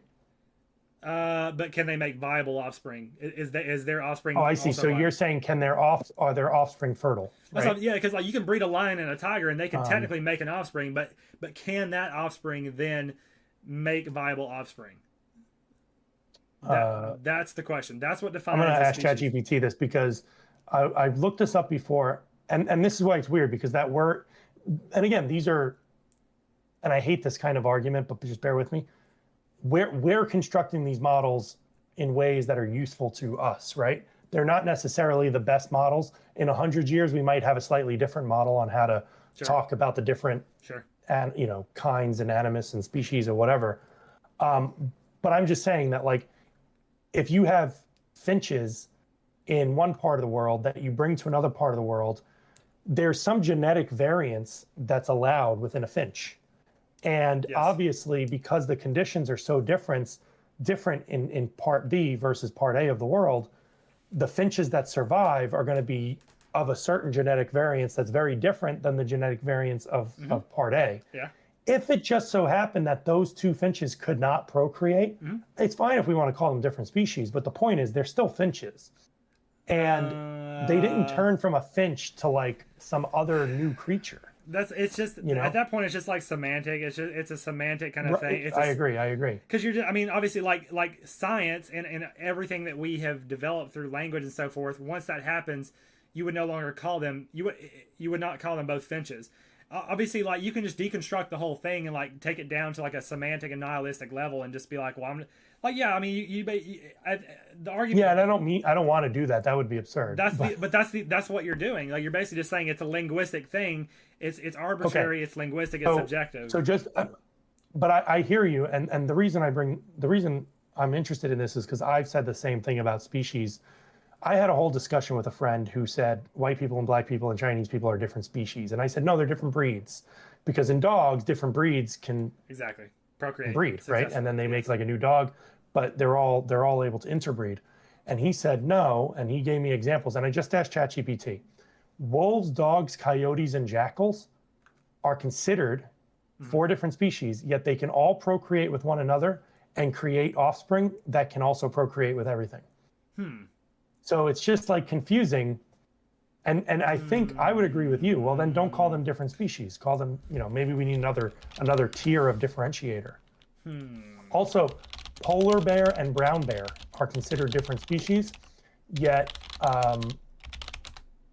they can make offspring that can interbreed with each other. They can interbreed with grizzlies and they can interbreed with polar bears. So even though they're different species, they can all interbreed. Now, my instinct is probably what yours is. Well, then just call them different breeds, not different species, right? Hold on. And apparently this is more, according to ChatGPT, this is more common with mammals, but there are a few examples outside of mammals with ducks. There are different species of ducks that can make offspring that are fertile.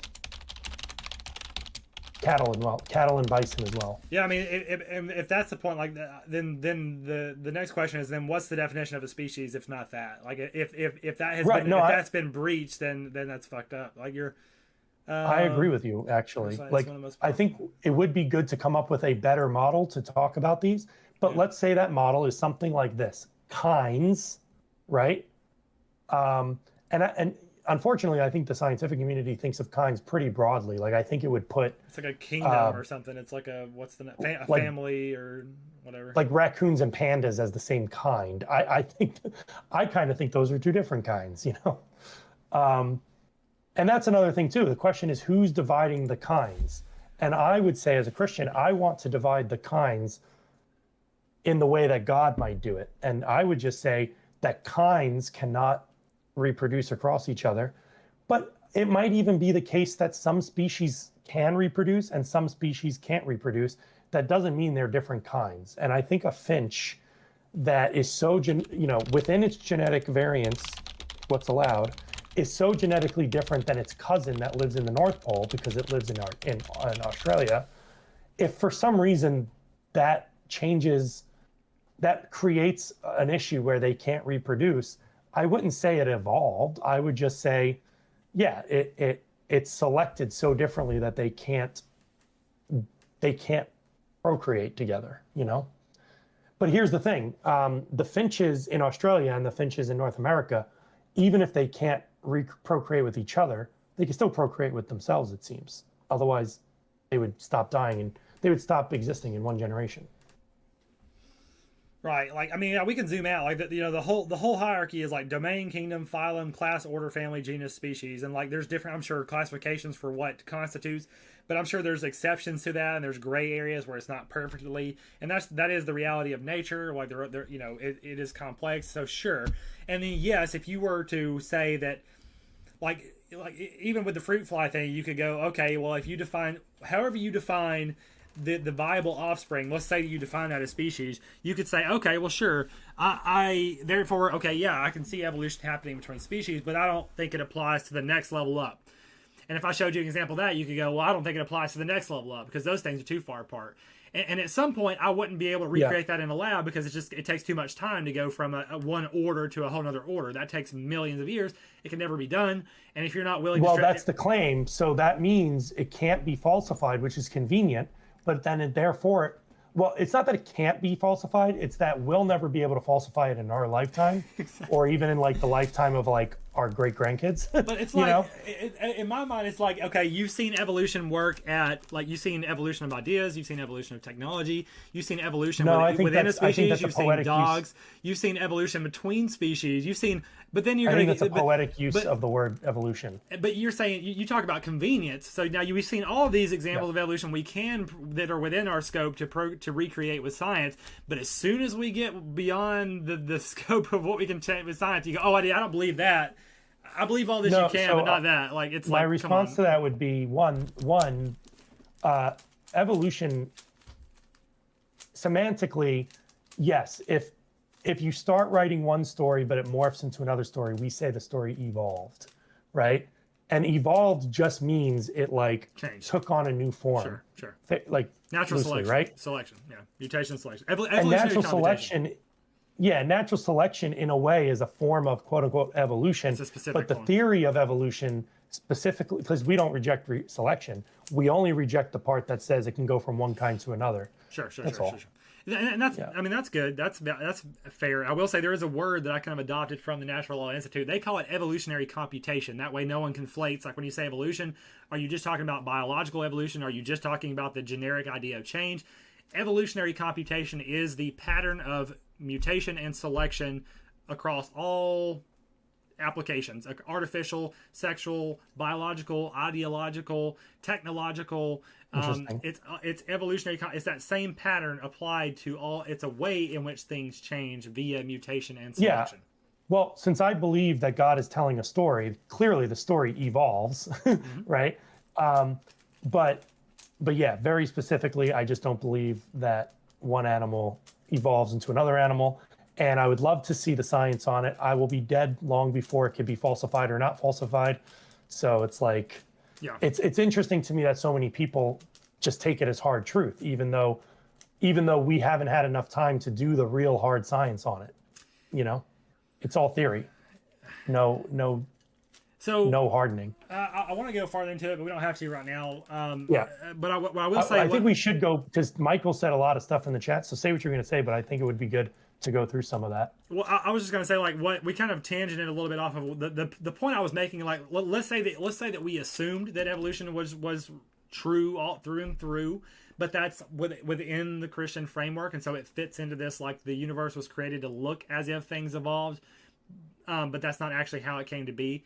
But you would still exist in that universe. You would look at those laws, and we would have to assume that this is God's intention for us in understanding his creation and his pattern is to look at, like, evolution on whatever scales. And so everything about kind of the worldview that I'm presenting would still be viable under that umbrella. You would just have to go, and I guess what the whole point I'm making with that is, if you're once you're able to operate with those assumptions, then that model becomes internally inconsistent. And the reason for that is because, and at some level, like, I feel like you might be able to not even say that it's internally inconsistent. Like, you might be able to just go on like a, you might be able to just go like on a tenfold like schizo like circular logic spiral to say that it's not.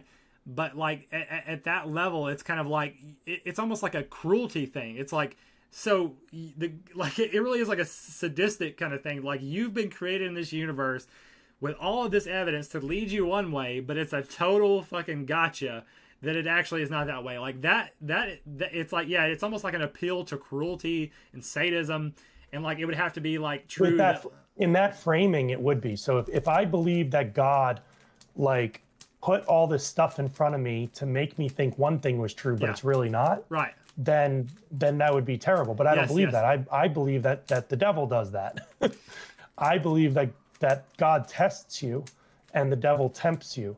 So I think the appeal for evolutionary theory, as we had discussed it, like the kind from kind, is appealing to man who rejects God, because it kind of justifies their rejection of God.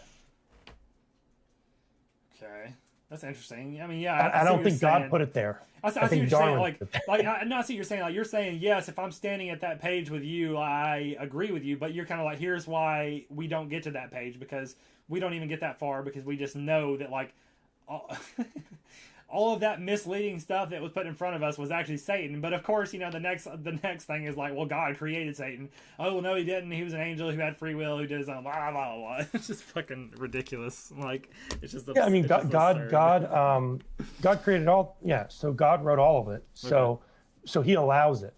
Is kind of the Christian understanding. Yeah. No, I agree. I'm sorry. Hello, cutting out. Can you hear me? Hello? Uh-oh. Did I lose you?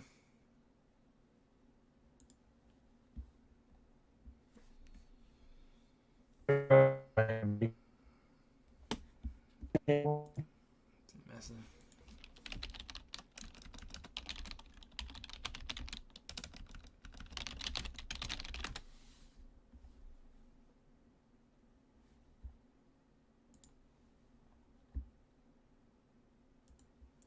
Try to recall here.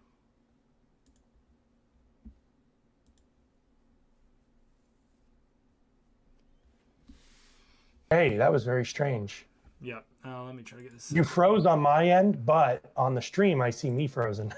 Yeah, I think it may have been you, but it's all right. All right, we're back. Yeah, we're good. So, if you want the last word on that, I'm happy to give it. And then I think if we can wrap up the Jewish thing, because I think you understand now maybe that Christianity is distinctly not Jewish. Yeah. I mean, in that it's broader than that. Okay. Yeah, sure. I mean, the fact it would be one thing if the New Testament was just like separate, but the fact that like the New Testament still holds on to all of the Old Testament is kind of a big indicator that it's not totally detached. Like, it still asserts the Jewish lineage and the Jewish mythology as like the ultimate. Oh yeah, that is our history for sure. Well, see, and that's just the thing though. It's not our history though. Like, DNA evidence and all the scientific evidence suggests that like Europeans like did not. We don't. Church's history. Sure. Yeah, that's fine. Yeah, I see what you're saying. And you're not of the Jewish people, and you're not of the church. So right, so you don't feel any historical attachment to the Old Testament Jewish people. Yep. What the? Yeah, fair enough. Sorry, I'm trying to. Okay, we're cool there. The other two, by the way, if I remember, just before we lose track of it, because I have to keep scrolling on Facebook, was that you think Christianity is communist and pacifist. Yeah, I'd love to hit those too. Yeah, we can. Yeah, so the communist thing is really about it's just kind of this idea that like we're all created equal. Well, like, sorry, go ahead. Okay, I was gonna say, happy to jump into that, but do you think maybe we can skim through some of Michael's stuff? Yeah, I think we touched on a lot of it, but there were some things he might have said that we should respond to. Yeah, I'll have to scroll up here. which is Oh just yeah, you did say macro when you meant micro. Like the fruit flies thing was micro, not macro, but I mean, maybe that was I think that micro refers to changes that are still within the species. So I think that actually would be considered macro. I think that's actually like my assumption of macro was the species level. But like we said, I mean, I guess the species definition is okay. not as solid. So maybe it was a higher, maybe it was like order or family. I don't know. Maybe it was. I mean, it's Yeah, I think anyway. It is what it is. the obvious response is like, but they're still fruit flies. You know, they're still flies. Um, but yeah, that's kind of a category decision that somebody needs to make or improve on. Yeah. Uh, Yeah. This is so it. Michael says here, oh God, you pick. No. I was gonna say like I mean it's interesting. This is the interesting thing about like the live format and the stream. It's like I do want people to be involved and stuff, but it also is kind of like can be hard to like incorporate someone through text. Like my intuition would be like let's just get Michael on here like next time or something and just do it. But anyway, it's fine. That We'll would do be it. So fantastic. yeah, Yeah. you go. You're keeping better track than I am. So where are we at? But I figure since we're going through 4 points, what at the least we can do is like after each point, see what the chat says, Yeah. then do the whole point ourselves. That's see fine. what the chat says. That's fine. So I like this one. He says, you got it. He is saying he has a visceral hatred to Israel, and he hates that Christianity is tied to such a bloodline. But know that this goes to show God's mercy to even the It's lowest. the same thing you said. So, by the way, again, Michael is ethnically Jewish, was religiously Jewish, and I don't think he's in total disagreement with you that ethnic Israel is, you know, is something that can be considered low or filthy or disgusting or repulsive today. Yeah. That's good. I mean, that's good. I mean, I always like it's one of those like token things. Like if you like, I've got some Jewish friends. Like it's always good to see like whenever like an ethnic Jew is able to like acknowledge these issues and kind of and that's what Jesus did. I mean, that's like Jesus is probably probably the most honorable Jew because he basically he called them out. He said, "This is bullshit. Like we need to open this. We need to open this pit up." This mosh pit. So anyway, yeah, sure, that's good. Right, but not because of their bloodline. I mean, their bloodline, yes, but that's because their bloodline, like you guys are God's people and you're rejecting him. Like you're doing the opposite of what he says. He set you apart.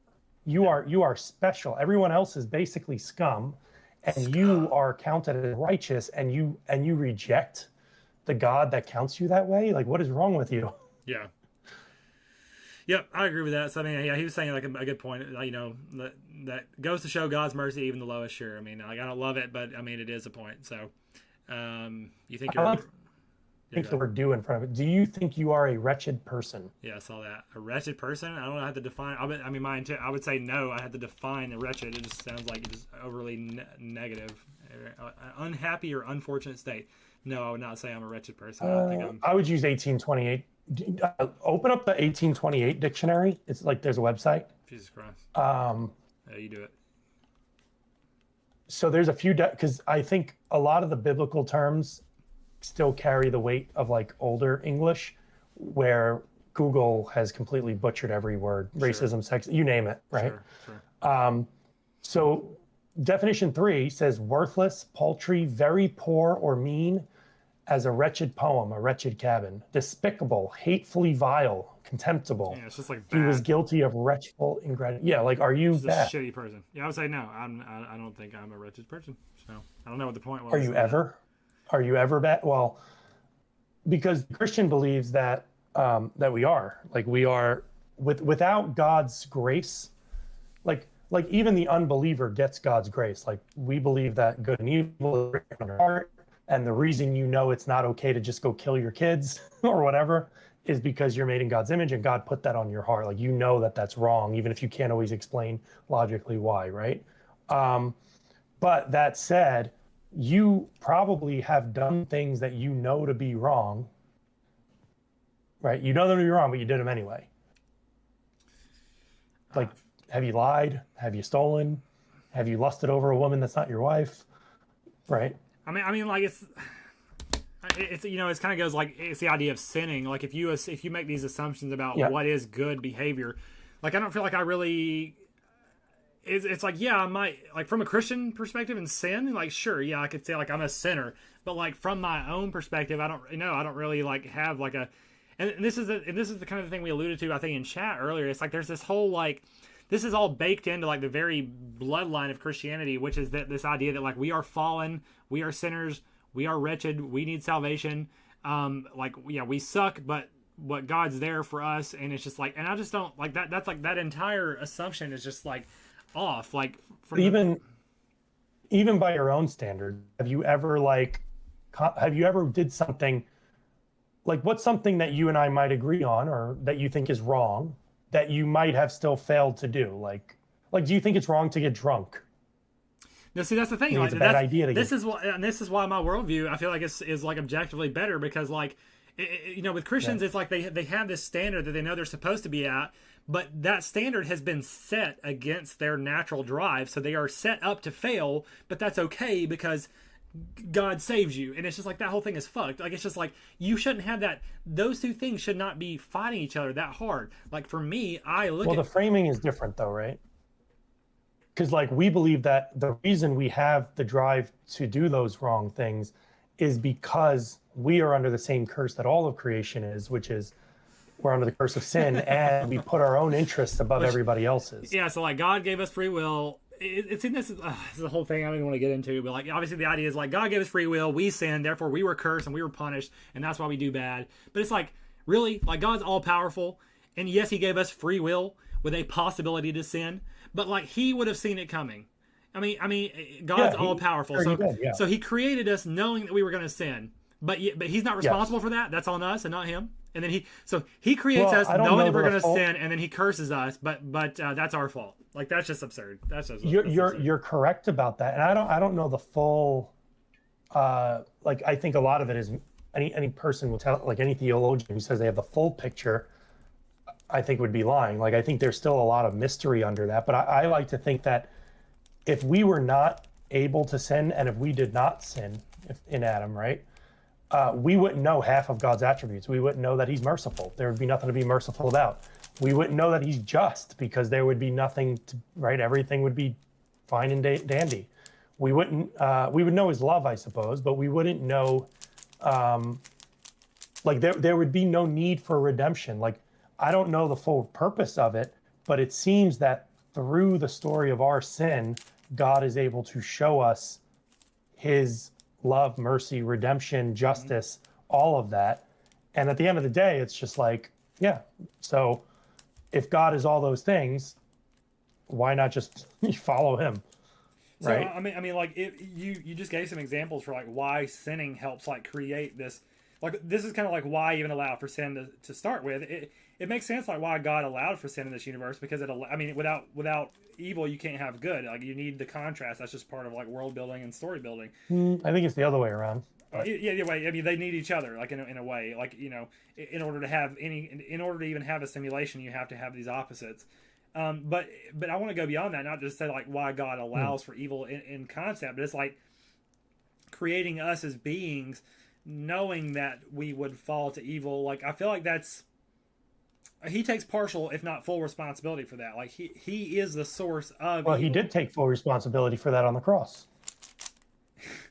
Yeah, he like fulfilled His own prophecy. So He creates the possibility of evil. Well, He creates us knowing that yeah. we're doing evil. He curses us. Then He sends His Son. I'm gonna send you this GIF. I'm gonna send you this video someone sent me earlier. Like the whole story just sounds so absurd. Because think of it like so God made man in His image, but we are not God. So we are not perfect, right? But in our imperfection, He sustains us. He's our umbrella, basically. And as long as you are under Him, you will be made perfect in the end. Yeah. So, like, talk about evolution. We believe in something called sanctification, and I believe sanctification doesn't just happen on like an individual level. I think each individual who is saved, at least, we're born, we're wretched sinners. We come to recognize who God is. We put our faith in Him. We try to live according to His commandments, and that sanctifies you. It makes you better throughout the rest of your life. And you don't die perfect, right? But you die in Christ, which allows you to live eternal life where He makes you perfect. That's the view, right? I think even if you don't believe it, there's like a beautiful a beautiful thing there, right? He's like growing this wretched little seed into the most beautiful mustard tree or whatever. Since you mentioned like that kind of criteria of like this is it's kind of beautiful on some like poetic, like instinctual level, like this kind of ultimate framing of our purpose, that we are fallen, we're wretched, but that he is there for us, loves us, saves us, gives us a way to build ourselves up and flourish. So that is kind of like He does it all, but yeah, that's the Christian narrative. But like, I think that like really my framing, which I would assert is it's a better story, a better framing. Like if I was to me it was just revealed as like I could see it being like a beautiful closing scene in a movie, which is that I am perfect. We are perfect. Like, so many people say humans aren't perfect. We're not perfect. But I think like we are perfect in those imperfections, because it all comes down to like what do you define as perfect? Like Christians say perfect, Christians would say perfect would be someone who never sins, like Jesus, perfect. My definition would be perfect would just be like when you're perfectly human. The idea of imperfection is baked into what a human is. So you are perfect. We are all perfect in our imperfections. Oh, okay. I think it's hard, it's funny because what you're saying rings true. I get what you're saying, and I think you're right, except I think you got to separate the two. So, and I'll use scripture to do it. So, tell me if this sounds like what you're saying. This is from Psalm 139. I will praise you, for I am fearfully and wonderfully made. Marvelous are your works, and that my soul knows very well. So this is basically a psalm that's saying, God, you made me wonderfully. Like I'm made exactly the way I'm supposed to be made. Yeah. So like scripture would agree with you if that's what you mean. Well, so that's a contradiction. It's like, are we made? So are we imperfect and we're wretched sinners who fall short, or are we perfect? So God made us perfect, made us perfectly. Like He's the potter, we're the pot, and you are a perfect pot. But you exist in a world that is cursed by sin, and I think the secular term for this would just be entropy, right? And even when I was an atheist, when I had that Jordan Peterson group that I hosted for like almost, I guess, about 3 years, one of the topics that came up and I was really interested in was, if entropy is real, and I believe it is, like everything tends towards decay, what is the force that sustains us? Why is it that there was no life and now there's life? Why is it that I didn't die when I was an infant? I had this terrible infection and I didn't die. And you can say, well, the doctors kept you alive. Yeah, but what allowed them to do that? Entropy says that we should all just die. We should all just, but something makes us flourish, right? And now as a Christian, I think that's literally God. So we're made perfect. We are thrown into a muddy river, but God sees you out of it. Does that make sense? Yeah, I mean, I get it. I get the are offended maybe that we're thrown into a muddy river. Well, I mean, I'm not offended when they're thrown in a muddy river. It's like I'm not offended at all, but I just do not prefer the assumption that we are thrown into a muddy river. I just have a whole other frame. And first of all, like when you said like entropy says that we would all like decay, but like negentropy is what it's called, the opposite of entropy. Like the tendency for, in the same way that there's tendency for things to decay, there's tendency for order in the universe. Like the same physical laws that result in entropy also result in order and things being created and coming together. But would you agree that the two aren't equal? That the negentropy is stronger? I don't really know. I mean, history and our own existence kind of illustrates that negentropy is stronger. Yeah, I mean, it seems that like the universe strives for creation and emergent order. That's what it seems. I mean, I agree with you from a Christian worldview. I agree with you. Actually, what's funny is there's, even among Christians, there's a lot of disagreement on that. There are some people who think everything's going to hell in a handbasket next week. Those are usually your pre-mills, your dispensationalists. And then there's the post-mills who believe like, no, actually, God, through Christ, planted a seed, and now things are going to just get better and better. We'll have dips, just like if you zoom out on your stock portfolio, you'll see some ups and downs. But if you zoom out, it's ideally you wanted to see it go up, right? And the post-mill view is that things are actually getting better. They're going to continue to get better. And in the next 1,000, 2,000, we don't know how long, there's going to be more people turning to the Lord, and there's going to be less needless, you know, kind of the unjust kind of death, right? There'll still be people dying of cancer and things like that, although we may find a cure for that. Things will get better and better and better until Christ returns. I'm just not sure if you were aware that there are these different views within the Christian. No, that is interesting. I mean, and even thinking about my own views, like I'm tempted on one level to just go like they're equal forces, and that's just kind of part of it. They balance each other. But I do also obviously I'm kind of biased towards like negentropy or order as a orderly emergent being, and I do want to root for that, and I do on some level kind of objectively believe that is baked into the universe based on what we've seen, and again like the fact that we exist. But yeah, that's pretty ontological. Yeah. No. So, but yeah, I was going to say we still like have two more. Yeah, go ahead. I was just going to say that I love when that happens. I'll just go. We do have two more, the communist and the pacifist thing. But there was a question in the chat. But say what you were going to say. Oh shit! Hold on, I lost for a second. I can get it. It was Sorry. Go ahead. Yeah, I'll think about it in a second. Nick said, how can the natural world explain its existence without the use of a supernatural cause? And then I just want to read the other one. Michael asked, is lying, cheating, and stealing wrong? And have you ever done it? And what do you do with your guilt? So I guess that's like multiple questions, but it's kind of one question, right? Mm-hmm. My answer to like how can the natural world explain its existence without the use of supernatural cause? Like my first intuition is just like why does it need to explain its own existence? Like, and then two, if it does need to explain its own existence, like it's self-evident. Like the natural world doesn't need to explain its. You don't like whenever you like even think about like our ancient ancestors like living in the world. Like they didn't need to explain the world to exist in it. We evolved and we get an evolutionary benefit by understanding reality and trying to explain it. And so if you're doing that, you still don't need to go beyond the creation. You can just look at everything up to the Big Bang, for example, and like we have everything we need within that frame to navigate reality perfectly well. Like you don't need to know what happened before the Big Bang. Like yeah, we don't need to know what happened before the Big Bang. Like it would be nice, maybe we'll figure it out. There's always going to be questions to answer. So, yeah, I mean, yeah, everything within the natural world. It sounds to me itself, but yeah, so. that you give to the natural world the attributes that we give to God, which is it doesn't need to explain its existence. It always existed. Or I mean, sort of. I mean, like basically, like it's just a matter of like how far do you want to go, and so yeah, like I basically don't.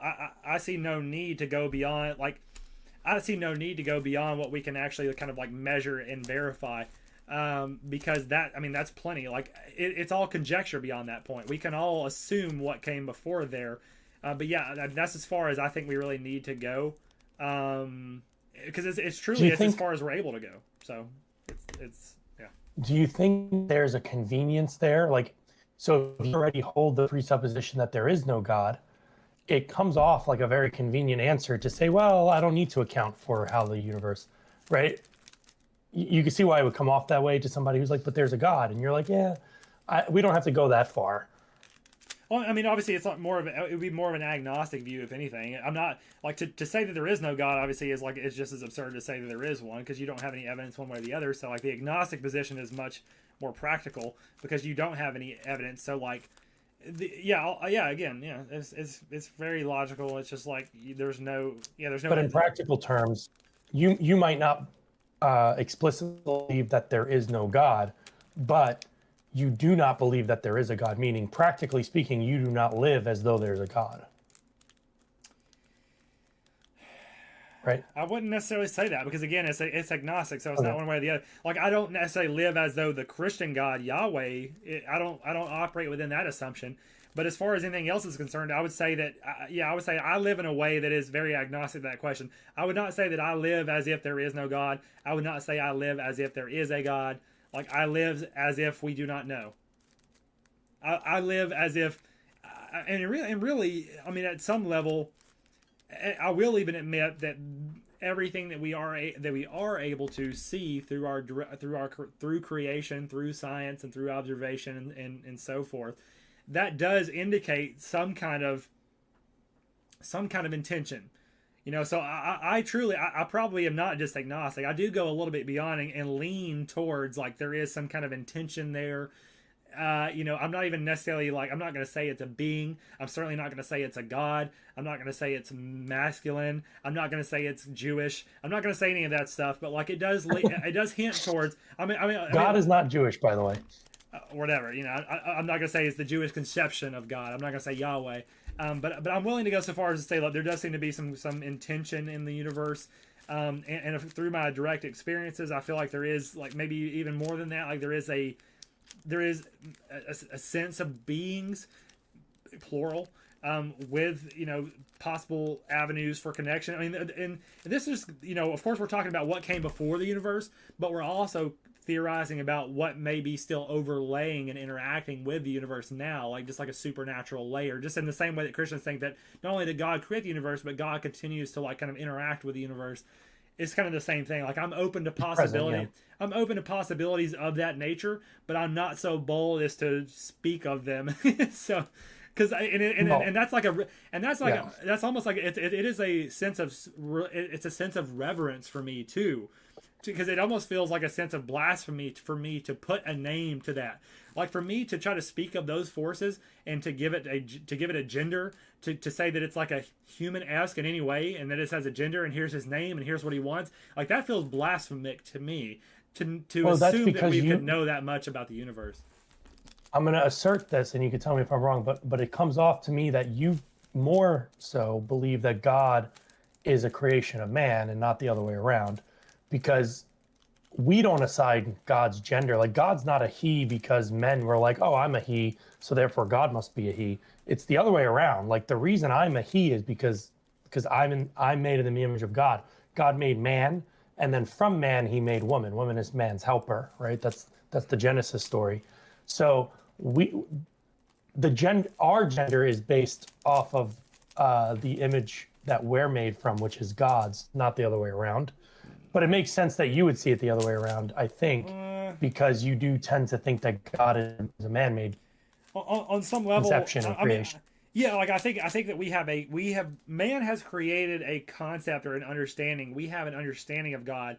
That doesn't necessarily mean that, like, obviously man did not create the thing that created the universe. Obviously not, but like man has created an idea about what that is, so pretty sure. Or that's one theory, and I used to hold to it, and I don't mean that in a condescending way. I'm just saying, like, I really did. Because I used to always say, like, oh, did God create man or did man create God? Aha. But that is one theory. It's like, well, man conjured up this idea of God, and it kind of just makes sense of the gestalt of everything man knows, right? Mm-hmm. Or God revealed himself to us, and that's how we know who he is. Yeah. I mean, if that's a possibility. Yeah, absolutely. I mean, it is. Yeah, and that's one of the takeaways from today. Is it certainly is a possibility. It just comes down to the decision of, do you want to opt into it, and why do you want to opt into it? And for me, and I feel like most people, and trending, most people. Well, I won't even say that. I will say, like, for a lot of people, it's not sufficient. It's not sufficient to. It's got way too many holes. Pragmatically, it's got so many issues.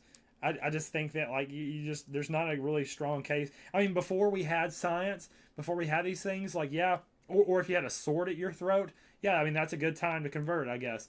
But like whenever you're actually like kind of like weighing the decision of whether I should opt into this worldview, and I get why a lot of people do it, because I mean a lot of other people have done it. So by doing so, you pragmatically, you're now accepted into a community. You've got an encompassing worldview that answers all your questions. You've got purpose. You've got meaning.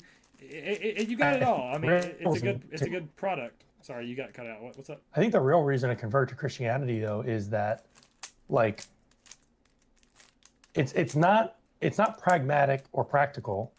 It's not like, well, I became a Christian so that my sins were forgiven. You're gonna say because it's true, right? I think, well, that too. But I was gonna say, like, it's not this practical thing where you're like, huh, like a calculated thing where you're like, well, if I become Christian, not consciously, then my sins will be forgiven. mm-hmm.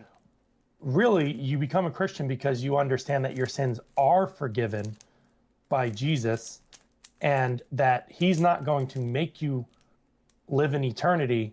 I mean, I don't want to get too theological on this.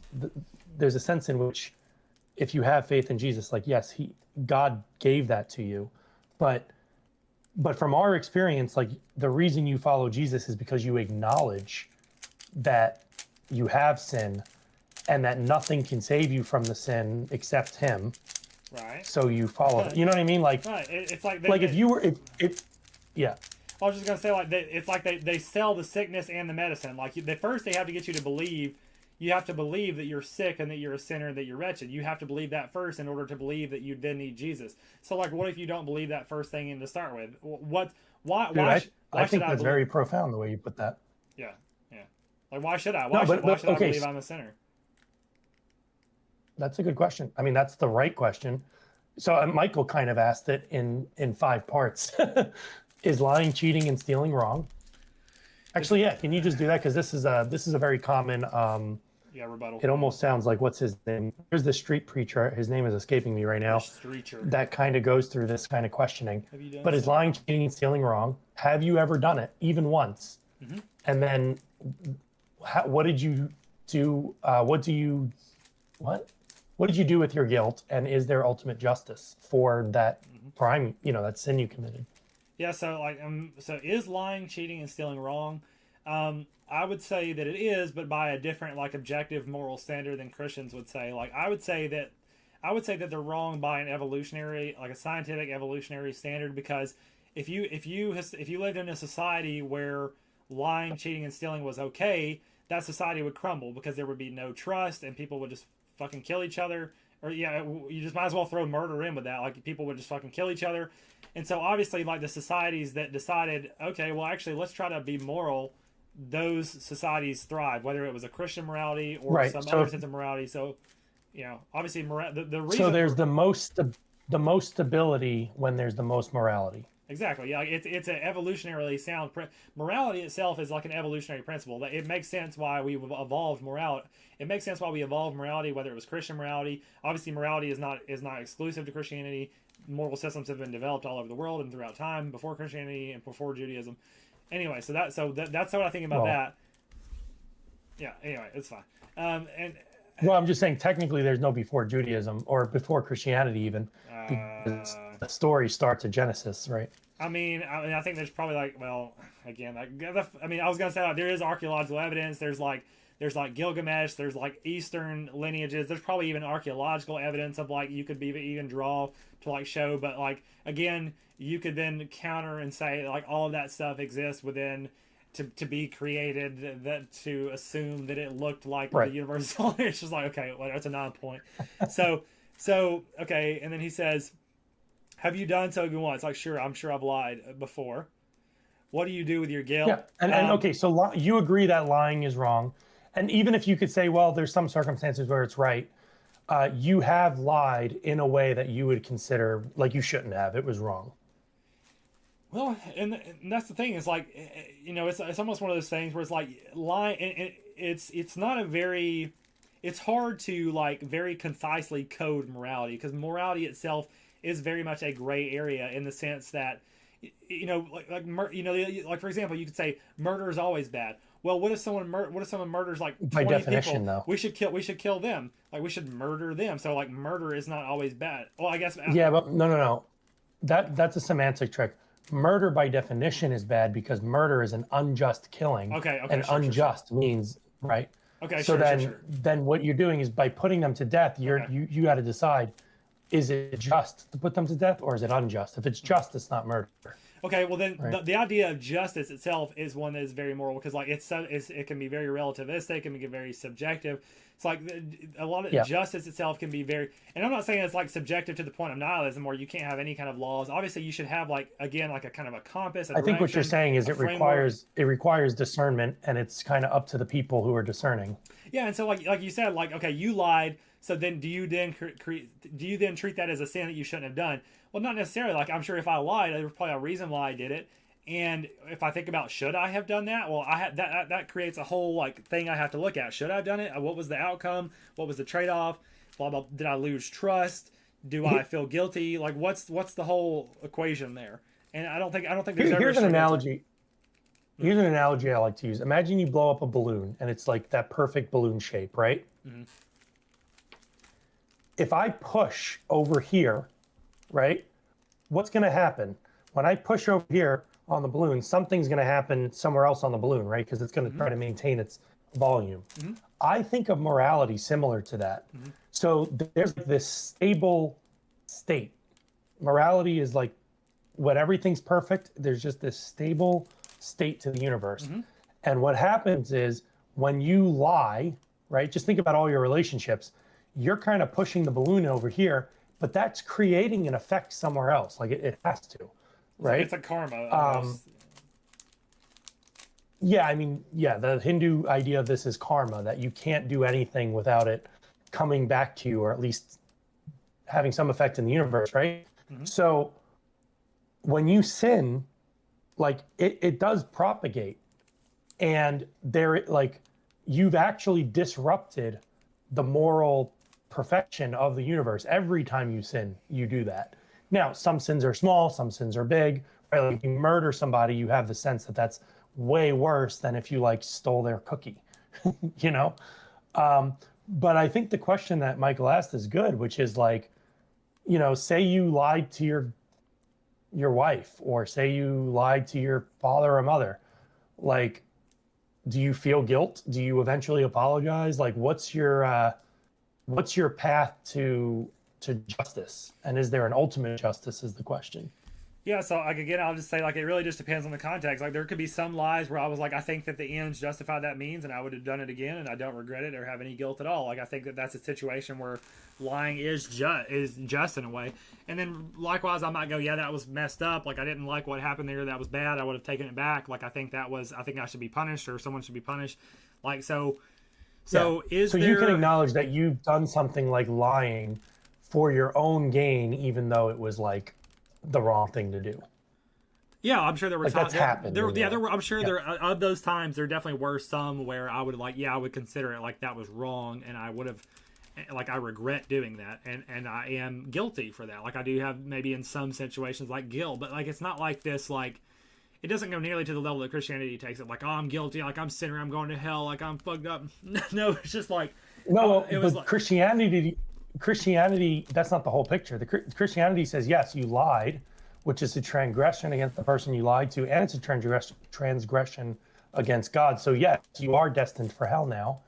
But except for the fact that Jesus paid for your sins. Like, you would be destined to hell if there was nobody to purchase that punishment from you. Okay.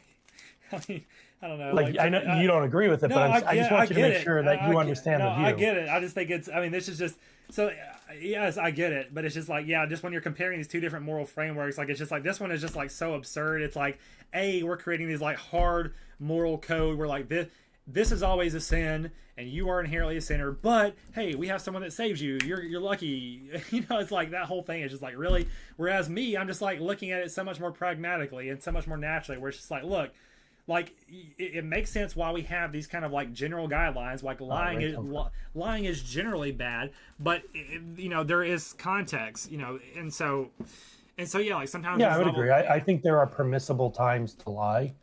But usually not to the person that you, for example, to your enemies. There's examples in scripture of people lying or told to lie to God's enemies or to their enemies.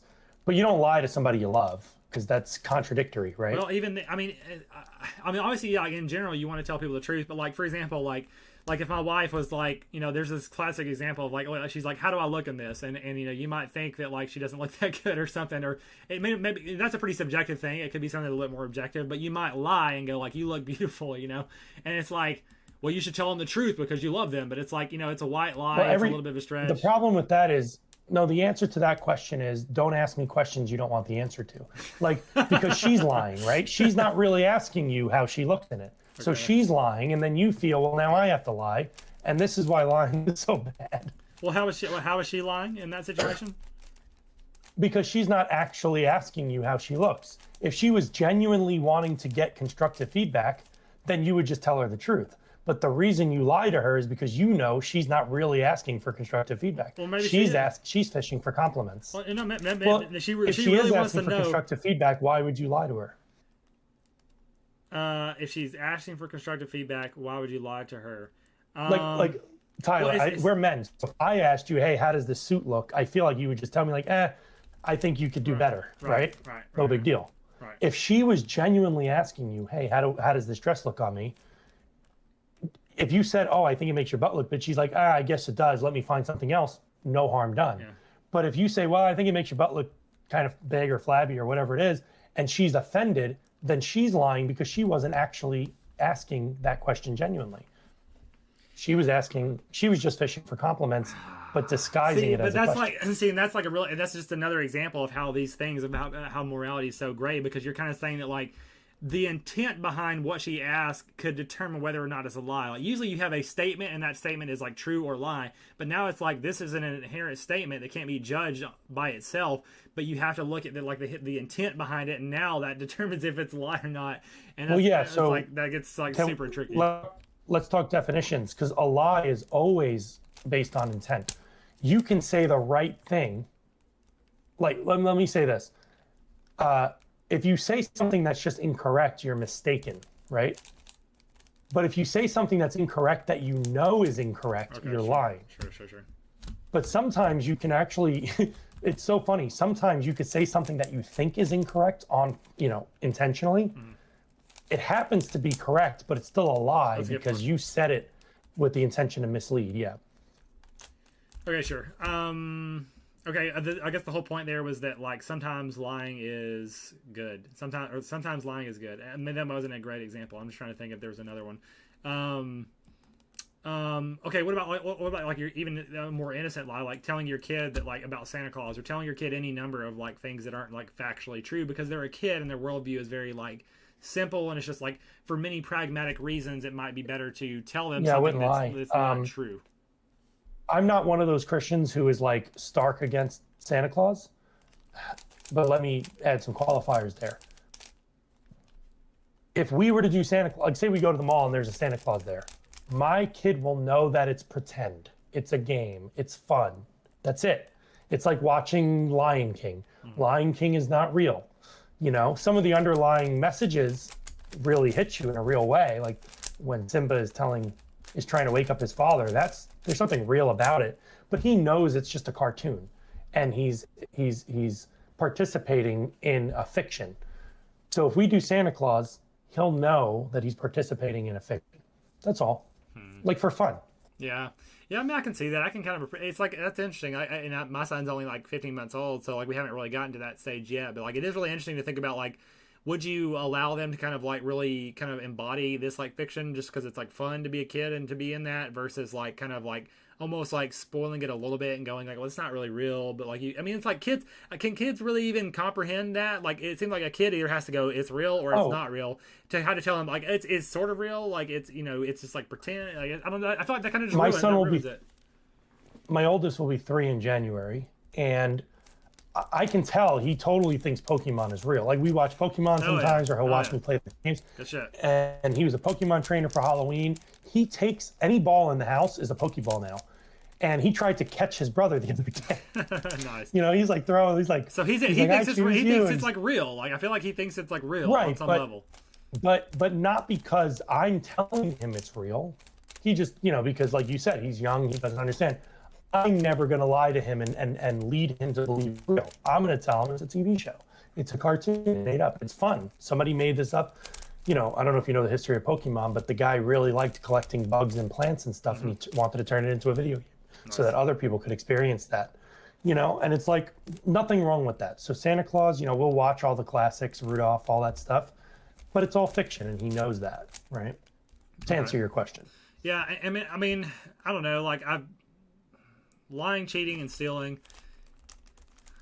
Yeah, I want to stick with that argument about that. Like, there again, it's I won't even necessarily say the argument like it's good, but like I think it's just again, it's just gray. It's just there's not. I don't think you can really make super simple codify laws about like you should never do this. I think it should be like again, it should be like a more of like guidelines and orientation. Like generally, you should not try to do this, or it is generally bad. But there's nuance there, and so I think that's. I think when dealing with neighbors, who you're called to love enemies too, by the way, in scripture, right? We even love our enemies. But there are examples in scripture of people lying to their enemies. And you can make sense of that, right? If somebody's coming to your house to kill your children and you want to protect your children, you can there you go. So conjure up why it might be justified. There's a great example. Yes. But Immanuel Kant would disagree. He would say, no, you tell the truth. And actually, Jordan Peterson's answer is even better. Jordan Peterson was asked the very famous question, you're in Nazi Germany and a Nazi shows up at your door and he asks you, are you hiding a Jew in your house? And you happen to be hiding a Jew in your house. Do you lie? Or do you tell the truth? And Jordan Peterson says, what's one more lie? Because the fact that you're living comfortably in Nazi Germany and hiding Jews means you were complicit in so many lies already, right? Like, you know what I mean? Like, if they showed up at your door and asked you, hey, did you take the COVID vaccination? Actually, did you, Tyler? Nope. Nope, neither did I. But if somebody asked you that and you knew that they were going to like put you in prison if you said no, you might lie, right? But you also were already lying. You were hiding that information in general all this time, because the fact that you're in a situation where they can knock on your door and not know that information already, implicit in lies to begin with.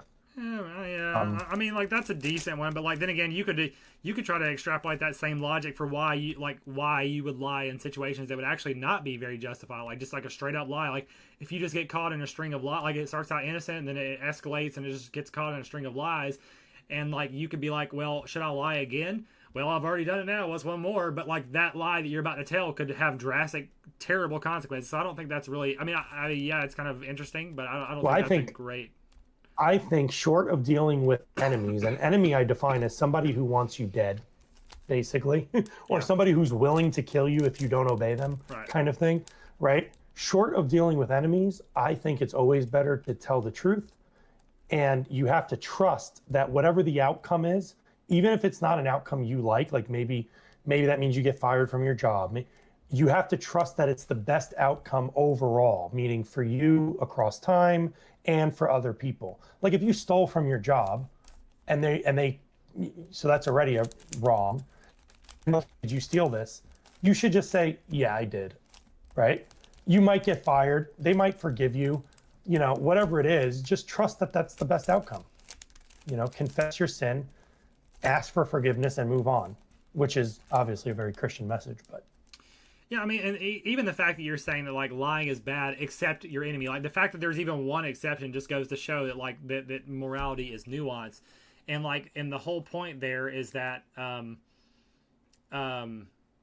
is it like a moral system is not simple, and so the point with Christianity. I don't think it's that nuanced.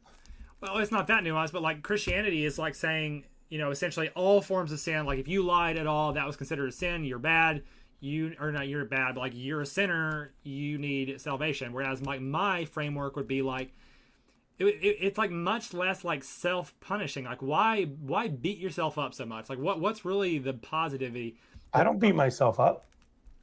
I mean, maybe beat yourself up is not the right terminology, but why view yourself as so low, as a sinner, as imperfect, as needing salvation? I don't look at myself as any of those things. I don't look at myself as a sinner. I don't look at myself as imperfect. I don't look at myself as needing salvation in any particular way, and I feel like I live a much more full, happier, much more well-adjusted, much more competent navigator of reality. Like I feel like by all metrics, it's a better way to live. I know, and I'm not gonna do this whole like I know you feel well-adjusted, but just you wait or whatever. Like no, but I'll tell you my own experience. Like I felt fine and well-adjusted. I was making good money. I was dating girls. I was living in San Francisco, jumping from company to company. My salary would get increased by a whole bunch every time I did. Like life was great as far as I could tell. But when something clicked for me and I came to be a Christian, I don't have one of these stories where like I was down on my luck, everything sucked, and I was desperate, and I reached out to God, and then I found like that's not my story at all. I was just, you know, I was holding a Jordan Peterson study group, you know, because I was doing kind of what you do, you know, try to seek the truth, right? I think this is why you and I get along. I really do think of you as a truth seeker, you know. But anyway, like, but I can tell you objectively, even though I never felt that way before, like I wasn't well adjusted or whatever, I feel better adjusted now as a Christian than I did then. But then I didn't feel badly adjusted at all. Does that make sense? I mean, yeah, you're saying you feel more adjusted now, but like, okay, like I grew up Christian. I feel Right. more adjusted now than then, and I can't imagine feeling more adjusted, especially not as a Christian, than now. If we're just going on like feelings and intuitions and stuff. I mean, I appreciate your testimony in that regard, but like, you know, I feel like in order for any kind of system or ideology to really be able to spread, you need to be able to like articulate and like, you know, why beyond just a feeling. But I mean, then again, Christianity does. No, that's a fair point. I only brought that up because you had said that, you know, you had talked about like beating yourself up and constantly feeling like you're a sinner and all this other stuff. And it's like, that's not my experience of being a Christian at all. I just acknowledge that I'm a sinner, and I acknowledge that I'm low. I'm high when it compared to like animals, right? But I'm low compared to what I could be, and I'm low compared to God, right? Yeah, see, that's that. Yeah, I mean, like I get it, but it's like, yeah, again, it's like like you're saying, like overall you feel good, like you don't feel like you're like negative or depressed because of this idea that you're a sinner. Like at this point, you've integrated it so deeply that it's almost like a non-factor. But like I would argue that like as an unconscious force, as like a almost like a fundamental force in your worldview, I think that shapes many things about your worldview. You know, I think that can manifest in things like confidence and how you approach situations and so many things. And you may argue that it does so in a better way. Maybe it humbles you and so forth. And so that would be a whole discussion. But you know, in general, again, just like on a pragmatic sense, I feel like the idea of not seeing yourself as a sinner, but rather just as you are, like as a being, like just as a, you know, in a real sense, like in reality, human evolutionary trajectory. And like you said, like, you know, you almost like you compare yourself to animals to get a boost. Like that's very much the opposite of myself. Like I don't really do that. Like I'm almost humbled by animals. Like I don't necessarily view like animals as better than me. I don't necessarily view myself better than animals. Like in some ways, sure. I very much see. I would probably be more, I don't necessarily even like the equal. Like we're all equal. You know, I want to say, you know, I don't necessarily fully subscribe to all those things, but based on, you know, it's a much more fluid and robust kind of framework based on, again, just like morality, based on what kind of perspective you can take different kind of comparisons. And I think this is much closer to like the true nature of reality, is that it is very complicated. It is mercurial. And so I think the closer you get to that, I think that is getting closer to my understanding of God. Obviously, you know, again, one of the biggest problems with that is like, well, what about can we really expect the majority of people to live in such a way to be able to comprehend this kind of complexity and chaos? I don't think so. I think most people probably do need some kind of simple system, but even if we acknowledge such a thing, I do think that we can design a better one, and so that's kind of my project. But anyway, so Yeah. And I will say, and then I think we should, if it's cool with you, move on to the communist pacifist thing. But Scripture warns against, and maybe you think this is convenient for the Christian, those who do things that are right in their own eyes. You know, like in the book of Judges, every time they turned to the Lord, they would prosper. They would, like, Israel would do better, right? But every time they started doing what was right in their own eyes, they would suffer. right. And I think you can say there's some truth to that, right? Because look at the far left. I think you and I would both agree that they're deciding what's right in their own eyes, like the pride parades and polygamy and not polygamy, polyamory, that all this stuff they think it's fine. They're not appealing to some higher moral standard. They're just doing what feels enjoyable to them. And I think you would agree that our country and our culture has suffered because of it. The Christian worldview is like, yes, because that's the natural consequence of sin. They are in much starker sin than you are, right? You are in a monogamous marriage, you have children. I'm assuming these things. I don't think you guys are swingers or anything. If you are, you could tell me.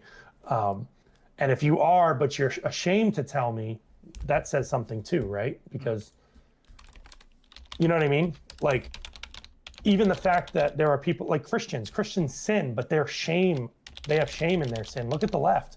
Not only do they sin, but they glorify it. They go out there and they're happy to dance naked in front of children. You know what I mean? Yeah. Yeah. And we're suffering because of this. So anyway, I would just say, when you say to me like, oh, I just do, what makes sense to me, I go, man, God has been so graceful to you, because what is right to you is a lot closer to what is right to God and to a Christian than what the far left thinks is right. But here's what's interesting is you and the far left are using the same arguments for your worldview, even though you have different worldviews. Yeah, I mean, so like obviously I see the problem with like everybody just saying that like my worldview is justified just because I think so. But I mean, first of all, my argument would be that ultimately that is everyone's justification, whether you're Christian, non-Christian, leftist, whatever. No matter what your justification is, that is the ultimate arbiter. Even though, like for a Christian, for example, like you just then decide, what I think is that Christianity is true. I opt into Christianity, and then I inherit this moral standard, which I then start going by. But you ultimately opted into that. That was still your decision. That was your perspective. So at the end of the day, that's what we all use. But obviously, that's not enough in itself. If every single person out there just does their own thing, then like how do we arbitrate between that? And that's where I say that the system that I decide to opt into is the system that can compare all systems. It's the is seeking the scientific, the objective truth, whereby I can encompass all and compare all those subjective decisions together, and then determine by objective metrics which one is best, essentially. And does that make sense? Yeah, and I think you determine that based on what's most useful. But the problem with that, I think, is like what's most useful for you has to factor in how other people are going to respond to it. Like if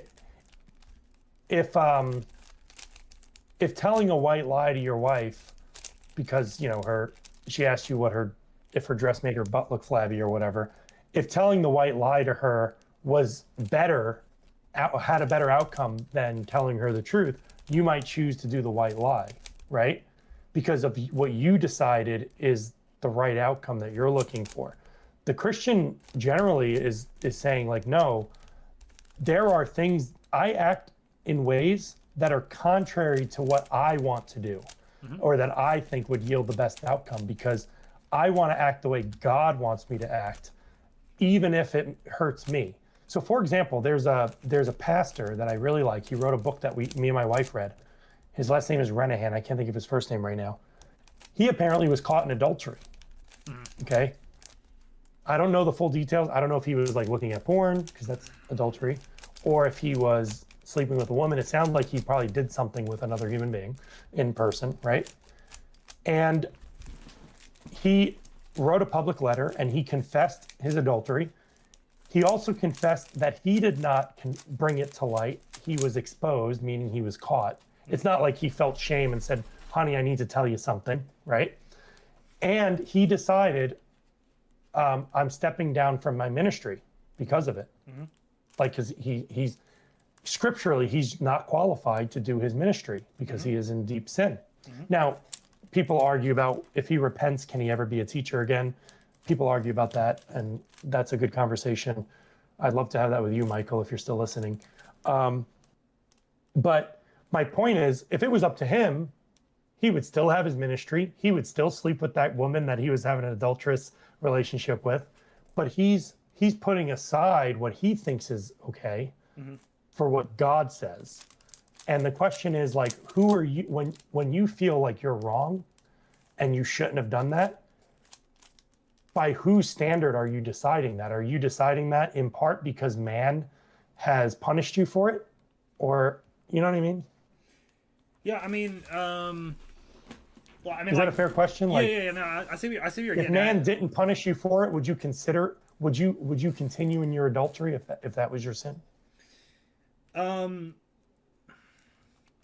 let me think of the best way to approach this. So, like, basically, this idea of like if, so like I'm saying that, I guess ultimately I am the arbiter. Each person is the arbiter of like their own belief system and who judges them. And so, and I'm saying that I opt into a system that is based on pragmatism, that is based on objective morality, that's based on evolution and science. But then part of that is to, like, when I look at situations like, whether I should lie to my wife in like a particular situation, it's like, yeah, like kind of going back to the morality discussion. It's not like there's like a hard, like, I'm always going to tell the truth regardless, no matter what. It's not that kind of adherence to like a very simple standard. It's a much more pragmatic. It's like, okay, well, you're just weighing the variables, and generally, like, the ultimate kind of like guideline, like kind of the common theme throughout is trying to optimize the best life for yourself. Um, so, but then it's like, okay, well, are you just like a hedonist? If you're just like, By if you're by also, what standard? Yeah. well, yes, I'm saying, like, so it doesn't necessarily end there, because, like, if I was navigating the world just for myself, it's like, okay, well, would you nuke like an entire like other side of the country just to make your life better? It's like, no, I wouldn't necessarily do that. I do have some kind of like larger sense of like goodness or value system to where I would be willing to self-sacrifice if I felt that it was worth it. And then it's like, okay, well, what is that based on? Like, why would you self-sacrifice? Like, if you had a dilemma where it was like you either have to be sacrificed, or the entire planet, like the entire rest of the planet dies. Um, in that case, it would still be a very pragmatic argument, because it would be like, if I chose not to sacrifice myself, then I do have to live with that. That is something I have to live with. It, like, that I did this, and that's where the sense of guilt does happen. Like, yes, guilt is a thing. We evolved guilt for a reason like this, to have a sense of counterweight. Whereas, like, if you're a warrior and you can decide, like, I can either die and I mean, who knows what's in the afterlife? Even if you don't believe in an afterlife, it's like, in my final moments, I feel like I am a martyr. I'm doing a good thing. I'm dying for a just cause. That makes me feel good, even though my life is coming to an end. And then that's just the end of it. Whereas if you go the cowardly route, you now have to live with that on your transcript. So you really have to decide. It's just, again, it's another very pragmatic discussion that someone could try to pose it as like a moral discussion or blah blah blah, these other angles, but ultimately it's very pragmatic. It's just like, do I want to either stay alive and live the coward's life, or do I want to die on my feet, or do I want But to what live on accounts my for that knees? guilt? Like, why do you feel Evolution. that guilt? You think it's just Yes. evolutionarily advantageous that there Yes. were humans in the past who would not have felt that guilt, Yes. and their tribe would die Yes. because of it. Yes. So therefore, Absolutely. they did not survive. Yes. And again, you would agree that that's still selection. That's selection, right? Yes. Yes. Yes. Within the evolutionary framework. Okay. Yes. And I think there's truth to that. I think that that's a mechanism of how it works. But I think the Christian view, to use an analogy, is that the created world is kind of the hardware, right? And your body is part of that hardware. Like, you're just part of the created world. But there is this soul. There is this, when the scripture talks of heart, it's not talking about like the physical thing with four ventricles that pumps blood through your body. It's talking about like the software, metaphorically speaking. And it says very clearly that God writes right from wrong on all of our hearts. And I think you would accept that, but you would say that God is just a metaphor for kind of that invisible hand of evolution that puts right and wrong on our hearts, just through a thing of like, that which helped us survive is right, and that which led to our death was wrong. Am I understanding your view well enough? Yeah, pretty much. Like, I would just say, I mean, obviously, I would just say, like, it's more. Yeah, I mean, pretty much. Yeah, I would say it's baked into like our psyche instead of our heart, because obviously the heart is like a metaphor mostly. But yes, generally, I do agree with you. Yes, that's how I look at it. So do you think this stuff is passed down genetically?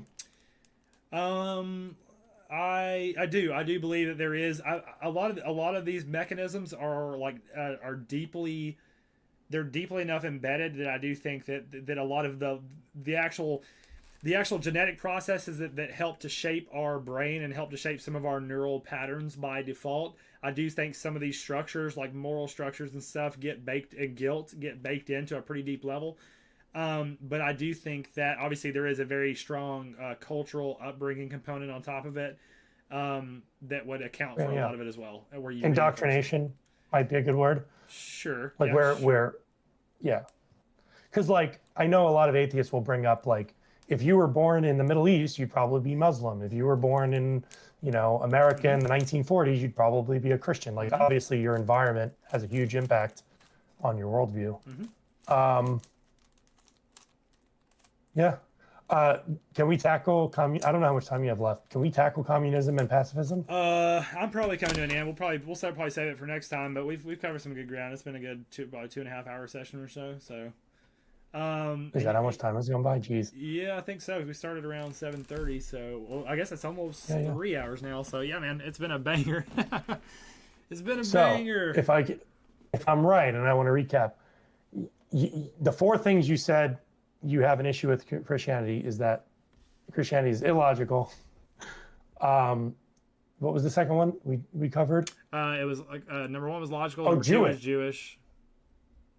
And then we didn't cover communist or pacifist. I think we should continue this conversation, but I think I've won the debate, if you want to call it that, because I think you grant that it is logical if you accept the premises. Yeah, I mean, I think if the debate, if the original debate was defined by like these points that I made, like where I said like Christianity is illogical, is Jewish, like I'll give you the dub, honestly, like because a lot of it is just like an exhaustion kind of thing. Like don't just give in. Like to me, logical just means that if you accept the premises, is it consistent? Is it self-consistent? And if so, then it's logical, right? Yeah, but again, like it just depends on how you define it. Because like, if logical is it consistent with things outside of the framework, like other frameworks and like objective reality? Then like, I agree that Christianity is inconsistent with that which rejects the premises of Christianity. I agree. And then as far as the Jewish thing, like, is there any clarity here that Christianity is distinctly not Jewish, that it's actually Jesus was Jewish, but I definitely, I wouldn't necessarily like concede. I'm not gonna concede like overall points to that generic level, nor am I gonna like concede like who won a debate overall. Like, I don't think it's productive to think about. Yeah, I'm being a little facetious. Yeah, I don't think it's productive to think about things in that term. But I think I made it very clear as you made points. I definitely gave you a lot of ground, and I very pointed out like I gave you. No, you did, and I think you made good points too. It really is a premise thing, right? Like, to me, it boils down to like, did God reveal himself to us in the way that Scripture says, or didn't he, right? And I think you would say that you wouldn't say explicitly that Scripture is lying or wrong, but have enough reason to trust it, that God revealed himself to us in those ways. Is that true or false? Sorry. Reiterate that again. Like, I mean, essentially, it just sounds like you're saying like, is the Scripture true? Like, I don't. Well, I believe that God revealed himself to us through the prophets and through Jesus and through the apostle. The apostles walked with Jesus as Scripture describes it. And I think you think that it's made up to varying degrees. Not that it was made up maliciously, but that people were like telling this story to try to make some point about reality. Yeah, roughly, yeah. Yeah. I mean, I don't think we can really take it again in the same way we can't just like assign a dub to the overall debate. I don't think any of these high level points, like, is Christianity logical? I don't think we can really assign like a very like yes or no. Same with like, is Christianity Jewish? I don't think we can really, and that's good that we can't assign a yes or no. That's the whole point of having a conversation, is to like get into the nuance. So yeah, I don't think it's even productive to try to like have a very simple conclusion to either of those points so far.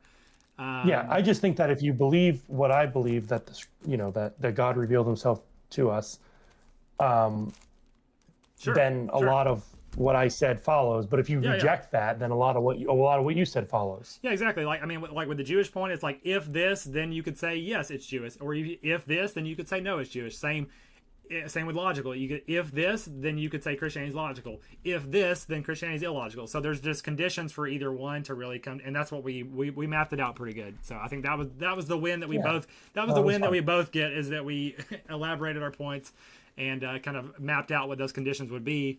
So that's productive in my opinion. Would you be open to continuing and nailing the other two, that Christianity is communist and Christianity is pacifist? Yeah. I mean, if Because I reject no, absolutely. claims. Like, since we set that up as kind of like the overall frame, and since you're interested and we've already invested this much time, I definitely would be down. Well, not tonight, unfortunately. I will have to cut it off there, but I think we can definitely do it again and kind of pick it up there.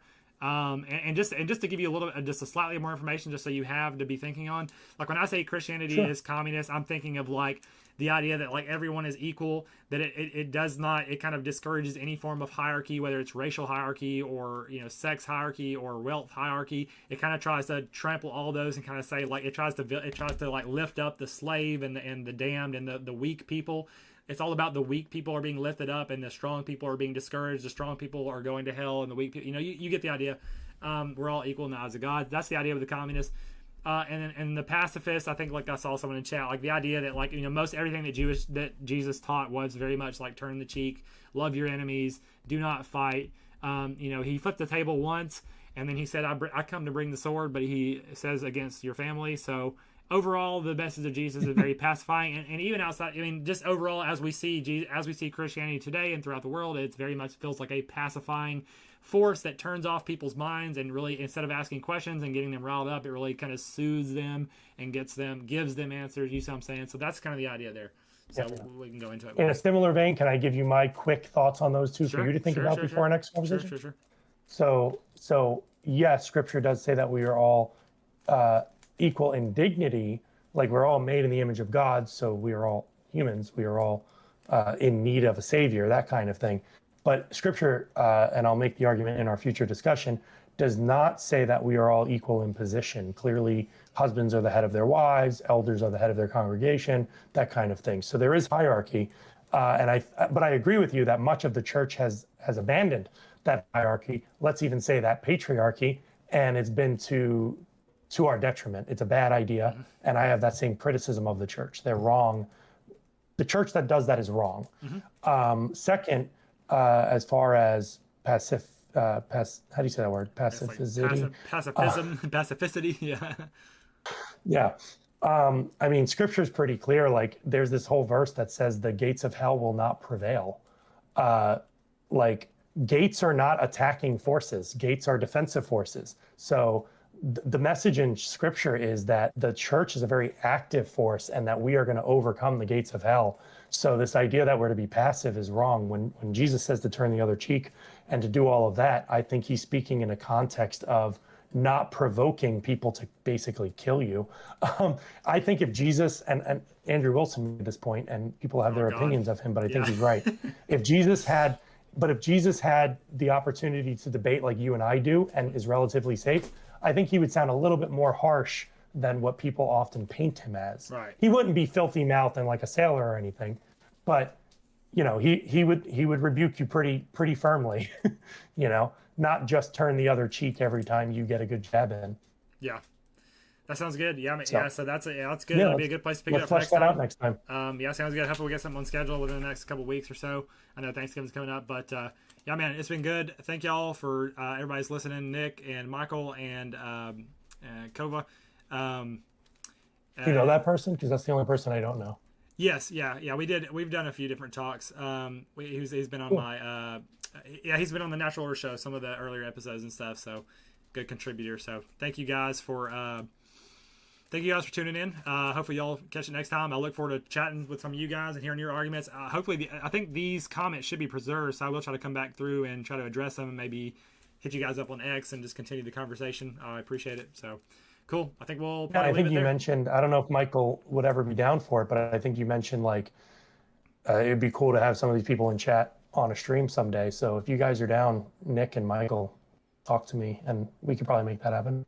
Yeah, I'm definitely down to anybody who's willing to contribute and talk. I'm down to have little small groups and stuff. Of course, if you get too many people on a call, it can be it can be an issue. But we can do different combinations of 2 or 3 or just whatever works. And but yeah, man.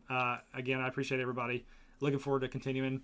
We'll stop it there for now. Thanks for having me on, Tyler. Thank you. We'll go ahead and stop it there.